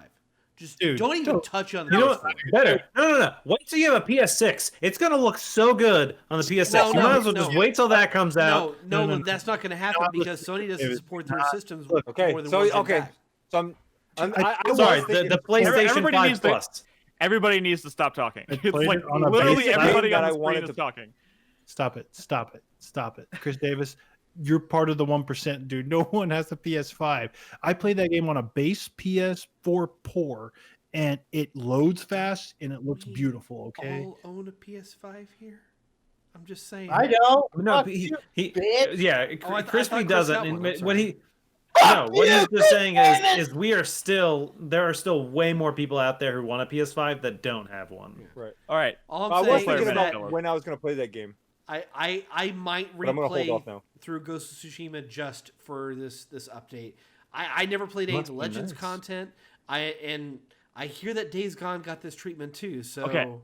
Days Gone Oh, looks and runs better on PS5. looks by like I'm not a going to lot. play that till I get a PS5 either. yeah, I'm just saying. Whatever, as long as you play it. But at the same time, my fuck you of the week goes to Sony because they still haven't fixed that fucking controller problem that I keep running into, in which What's the it controller problem? desyncs when I power on, so I have to physically disconnect the power and do a hard reset just to What? actually sync my controller. Wow, I've dude. never had that problem. That sucks. That sucks, yeah. Like every other day, I'm running into this fucking problem. I cannot figure out which button combination to do in order to avoid it. Like, Have you it's tried- fucking random. Is it the Have you controller or tried the up system? down A B B select start? Like That's not the right code. It happens when I press the power button on the console. It happens when I press the power button on the fucking controller. Like, I don't know what to do. You have an I- Xbox So fuck you, Sony. Fix Series your damn X. shit. Just go play your Series X and then have good life. I would love to play my Series X if it had fucking video games to play. Oh, you said Here's it! tactic. Yeah. Or did you say it already? Guys, this has Even been with like Game Pass. PS5 is still extremely buggy. I've had nightmare stuff happen to me recently too. Yeah, remember you when I lost your said save file or something? Remember when I said let's try and do these quickly, and it's been like 20 minutes. Chris Nick, Davis, it's not even midnight yet. It's been 18 minutes, sir, and I'm done. David. Am I going next? Yes, you're next. Hey, I always go last. Real quick before I do my 4-player 1 minute, Nolan, what kind of webcam do you have?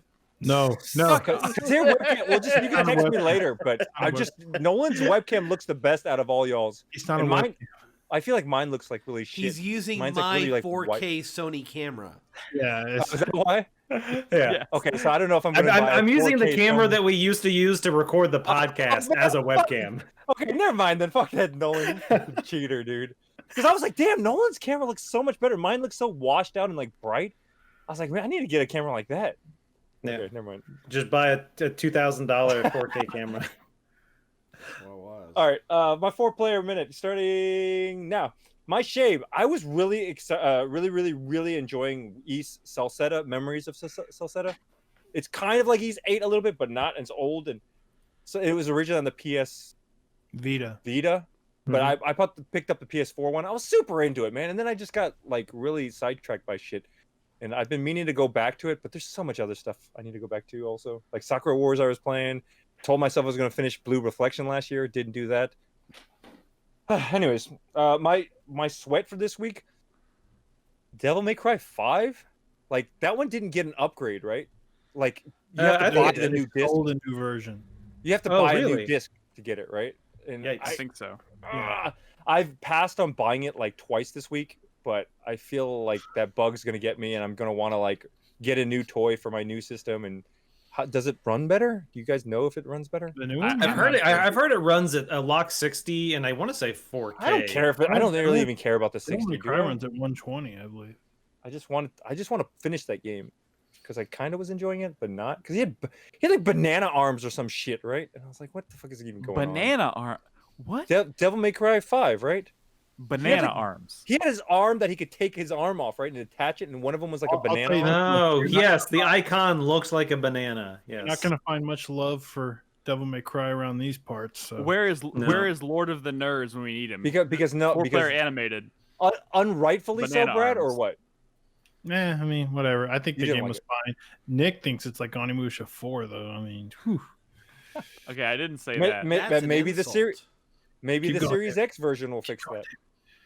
It is one of my least favorite games in the series. Was it not Not- banana? Really? I thought it was banana arms. Anyways, hype. My hype this week for Battleborn. I'm gonna finish that game, but next time I don't know when you guys are gonna have me back on again, but I'm hopefully going to finish my war. Maybe that's my I mean, sweat. you can finish Battleborn. Well, I'm worried that I'm not going to be able to finish or do all the stuff I want to do before it's done. I thought it was a multiplayer game. There's so much stuff in that. Well, I'm playing the single player stuff right now. I'm just going to get through all the missions, but there's a bunch of like little stuff to. I don't know, man. Can't believe you guys aren't more excited about that or more interested in that. It's just such a fascinating study. You look at all the characters in the game. Yeah. Look at all the characters. They look so terrible. The mushroom man who's a samurai. Wait. It's terrible. Hey, David, have you been playing a lot of Bleeding Edge? That's Bleeding Edge and Rocket Arena. I've bought both of those. I've not played them yet. I'll ask me again when they announce that they're shutting down the servers. Then I'll get back to you. It won't be long, man. It won't be long. Dude, that's fucked up, Brad. You're fucked, dude. I thought you liked Ninja Theory, man. I thought you wanted them to succeed. Look, if Ninja Theory wasn't bought by Microsoft, this thing would have killed them. Thank God for Microsoft in this case. For Battleborn, yeah. I'm kind of excited about that. And my fuck for you for this week, HBO Max. That service kind of sucks, dude. I got a free month from that because I bought Cyberpunk. But like that you can't even like scrub forward and back with the like little track thing. You have to like go 15 seconds or 15 seconds. You can definitely scrub. Not on my phone or not on my iPad. And then also like I've been watching the episodes of South Park and you can't. It's weird, man. On my phone you can't get to the season selector. So every time I try to. Yeah, the way their menus are set up are kind of fucking stupid. It's terrible, man. Really? And then on top of that too, I don't know if it's a setting. I'll have to look into it tonight. But like when I go to sleep, I always hit a show and I just fall asleep with it playing. But with HBO Max, with Amazon, it'll automatically like, hey, you've watched like 5 episodes. You're like an hour in. Are you still watching? Oh, you're not? Oh, press this button if you're still watching. Okay, I guess you're not. We're gonna pause, save data, save power, whatever. You know, HBO Max. No, dude, it just keeps playing. You wake up in the morning and it's still going? I'll wake up in the morning. It's like 8 episodes, 12 episodes later, and I'm like, what is that sound? Dude, so I do something similar, but I my TV has a sleep timer, and I just tell my TV to turn itself off in like 30 minutes or something like that. To your TV? Yeah. So maybe I do that with my iPad. Yeah, I mean, I'm looking at HBO Max, and I can find season 15 episode. No, I know, but so play it, and then later when you resume, when you hit continue watching, because I'll continue watching, but it'll skip way past the episode. Gotcha. I want to go back to the episode that I was on. Just to let you know, David, HBO Max is 100 times better than HBO Go, like their old thing. Dude, it was fucking horrible. It was horrible before Max came out. Max is like way improved. And so I guess I'm just happy with Max just because when I used to have HBO Go or Now or whatever it was before, it was fucking atrocious. I didn't like HBO Go either. It was so bad. And the selection on HBO Max is not exactly great. There's a bunch of like yeah. I don't know. I logged on expecting to see this plethora of like things like, I'd watch that, and there was like episodes of Arliss and like Game of Thrones, and I was like, and then there's a couple documentaries, and then there's Weathering with You, but in like English dub only. HBO does have a lot of good shows. Shows are where they're at, not movies. What are we talking about? All right, is it my turn yet? Wonder Woman. I watched Wonder Woman. Oh, I did too. And I'm interested in watching. Wait, who said boo? Who said boo? Me. Because it's bad, right? Hold on. I'm gonna do crispy. I'm gonna do crispy a solid here, David. Have you seen Doom Patrol? No. Because it is on HBO Max and it is fucking fantastic. That's Doom or Dune? Doom Patrol. So that's a DC character thing? Yep. Yes. Okay. And it is fucking fantastic. I think I have DC's version of the X-Men that came out before the X-Men. X-Men what? X-Men. The X-Men? Like the movie? Or the what? X-Men. No, the characters, the X-Men. You mean actually in real life? Yeah, in the 60s, DC released Doom Patrol in the beginning of like 65, and then at the end of that year was the first X-Men comic. Oh, really? Yeah. I've heard good things about Raised by Wolves and Lovecraft Country. The Vow was pretty good. I watched that. That was about the Nexium. The Leftovers. How to with Leftovers is good. There's plenty of good stuff on there, David. Have any of you guys watched? I'm just waiting on it to watch. Guys, we are just now talking about shows. Can I do my 4-player minute? What's it called? Yeah. Dexter is not on HBO, right? No, It's my Showtime. hype. My hype this week is Dexter. Which HBO show are you hyped for? My hype this week is Dexter. They announced the casting of the main villain for the new season of the show, which is coming next year. Clancy Brown. is going to play the main villain in the show, and that's very exciting.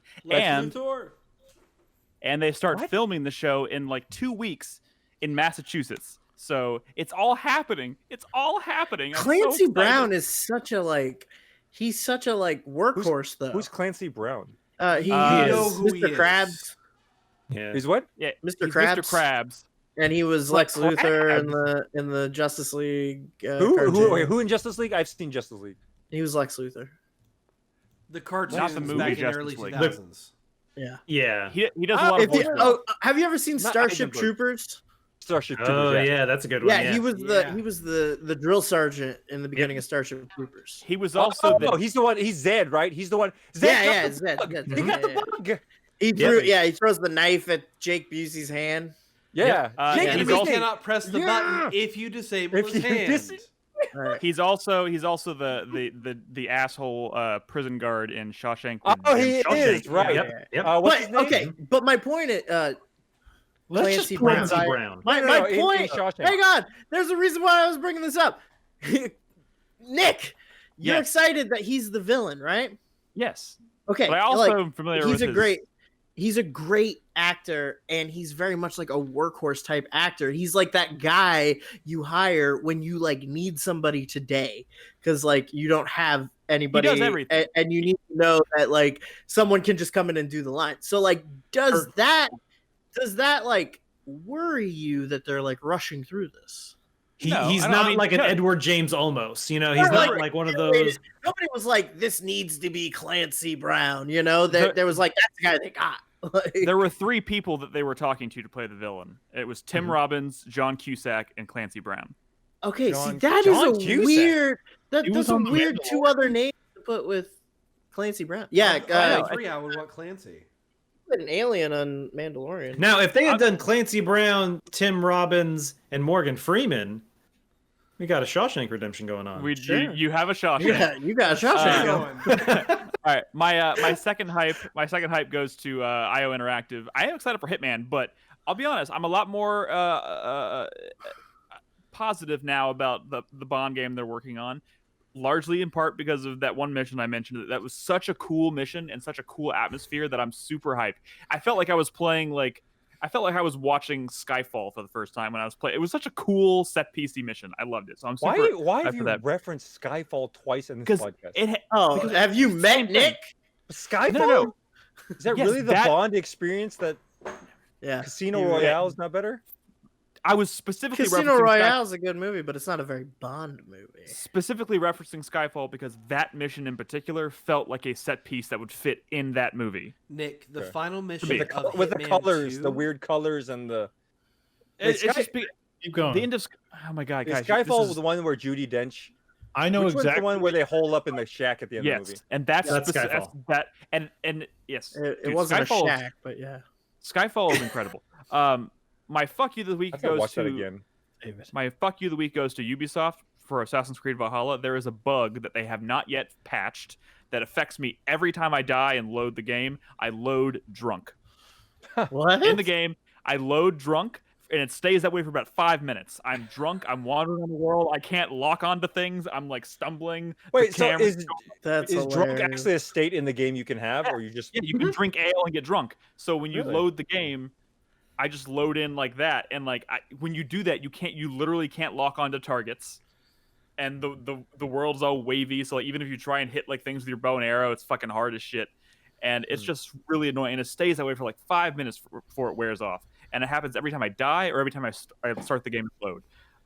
Maybe it's maybe you need to get drunk and then save out and quit and then reload. No. It was a bug that was introduced when they started this Yule festival event happening in the game, because you can do there's a mini game as part of that festival where you can drink ale against other people, and I did that as part of the Yule festival, and if you do that, it locks in that thing, so every time you die from that point forward. So I'm imagining when that event ends, the bug will probably go with it. I hope. We'll see. It's been that way for 2.5 weeks. My sweat this week goes to Dying Light 2. They lost another writer today.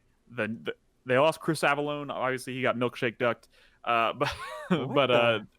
the other, I don't know if it's the new writer, but the other writer they've been working with left the studio today or yesterday or something. So I don't know. I'm kind of worried about that project. It's considering how quiet it's been. We haven't seen anything new since the you last would time hope in regards to writing by this time they would have most of it done. You would hope so, right?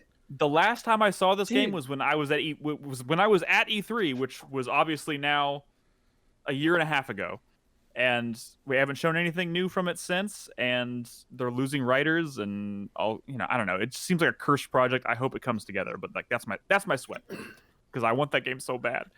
But anyways, it doesn't have to be good. Just finish the fucking game. Yeah, writing in video games is kind of like a weird thing anyway, because a lot of like it's like the biggest afterthought in the whole design process. So them losing writers, I don't know if that really... It was a bigger deal when Chris Avellone was doing it, because Chris Avallone's done some pretty solid writing, but now Chris Avellone is obviously a shithead and he's out. So yeah. I don't know. It's weird. All right, we need to wrap up the show, guys. Thank you so much for listening. David, thank you for being here. Yeah, y'all should have someone time it and see whose 4-player minute was actually the longest. Because I say it's mine, but I have my money on Nick, because Nick's went on kind of long. Right. Yeah, Nick, you need to shorten those up. Come on, Nick. He went off in this little Dexter, pretty HBO. Unprofessional. Guys, 25 minutes talking about Dexter. Guys, I want y'all to know, the Dexter podcast that I listened to and guested on back when that show aired posted a new podcast. It's not a real Dexter podcast? Yes. Can you link that to me? I will listen to that, man. I will listen to that. See how Nick is outside of his element or inside of his element. I guess. I'm already talking to the host again. I'm gonna try and do it again. We'll see. But I posted a new episode last week. That'd be funny if like somebody on the Dexter podcast was talking shit about like some season Nick really liked and he was getting all frustrated. He's like, "Fuck you guys." No, that's like every time anyone talks about Dexter on this show. That's how I react. Anyways, what if you go on that show? Can I start talking this podcast? Wait, real quick. Chris Davis, have you watch anime frequently? Hail Satan! Did you watch Hail Satan? Hail Satan! Hail wants to hang out. Hail Satan! Hail Satan! I'm stopping my recording, so the show has to be over. Yeah, now. that's how the show ends. Hail Satan!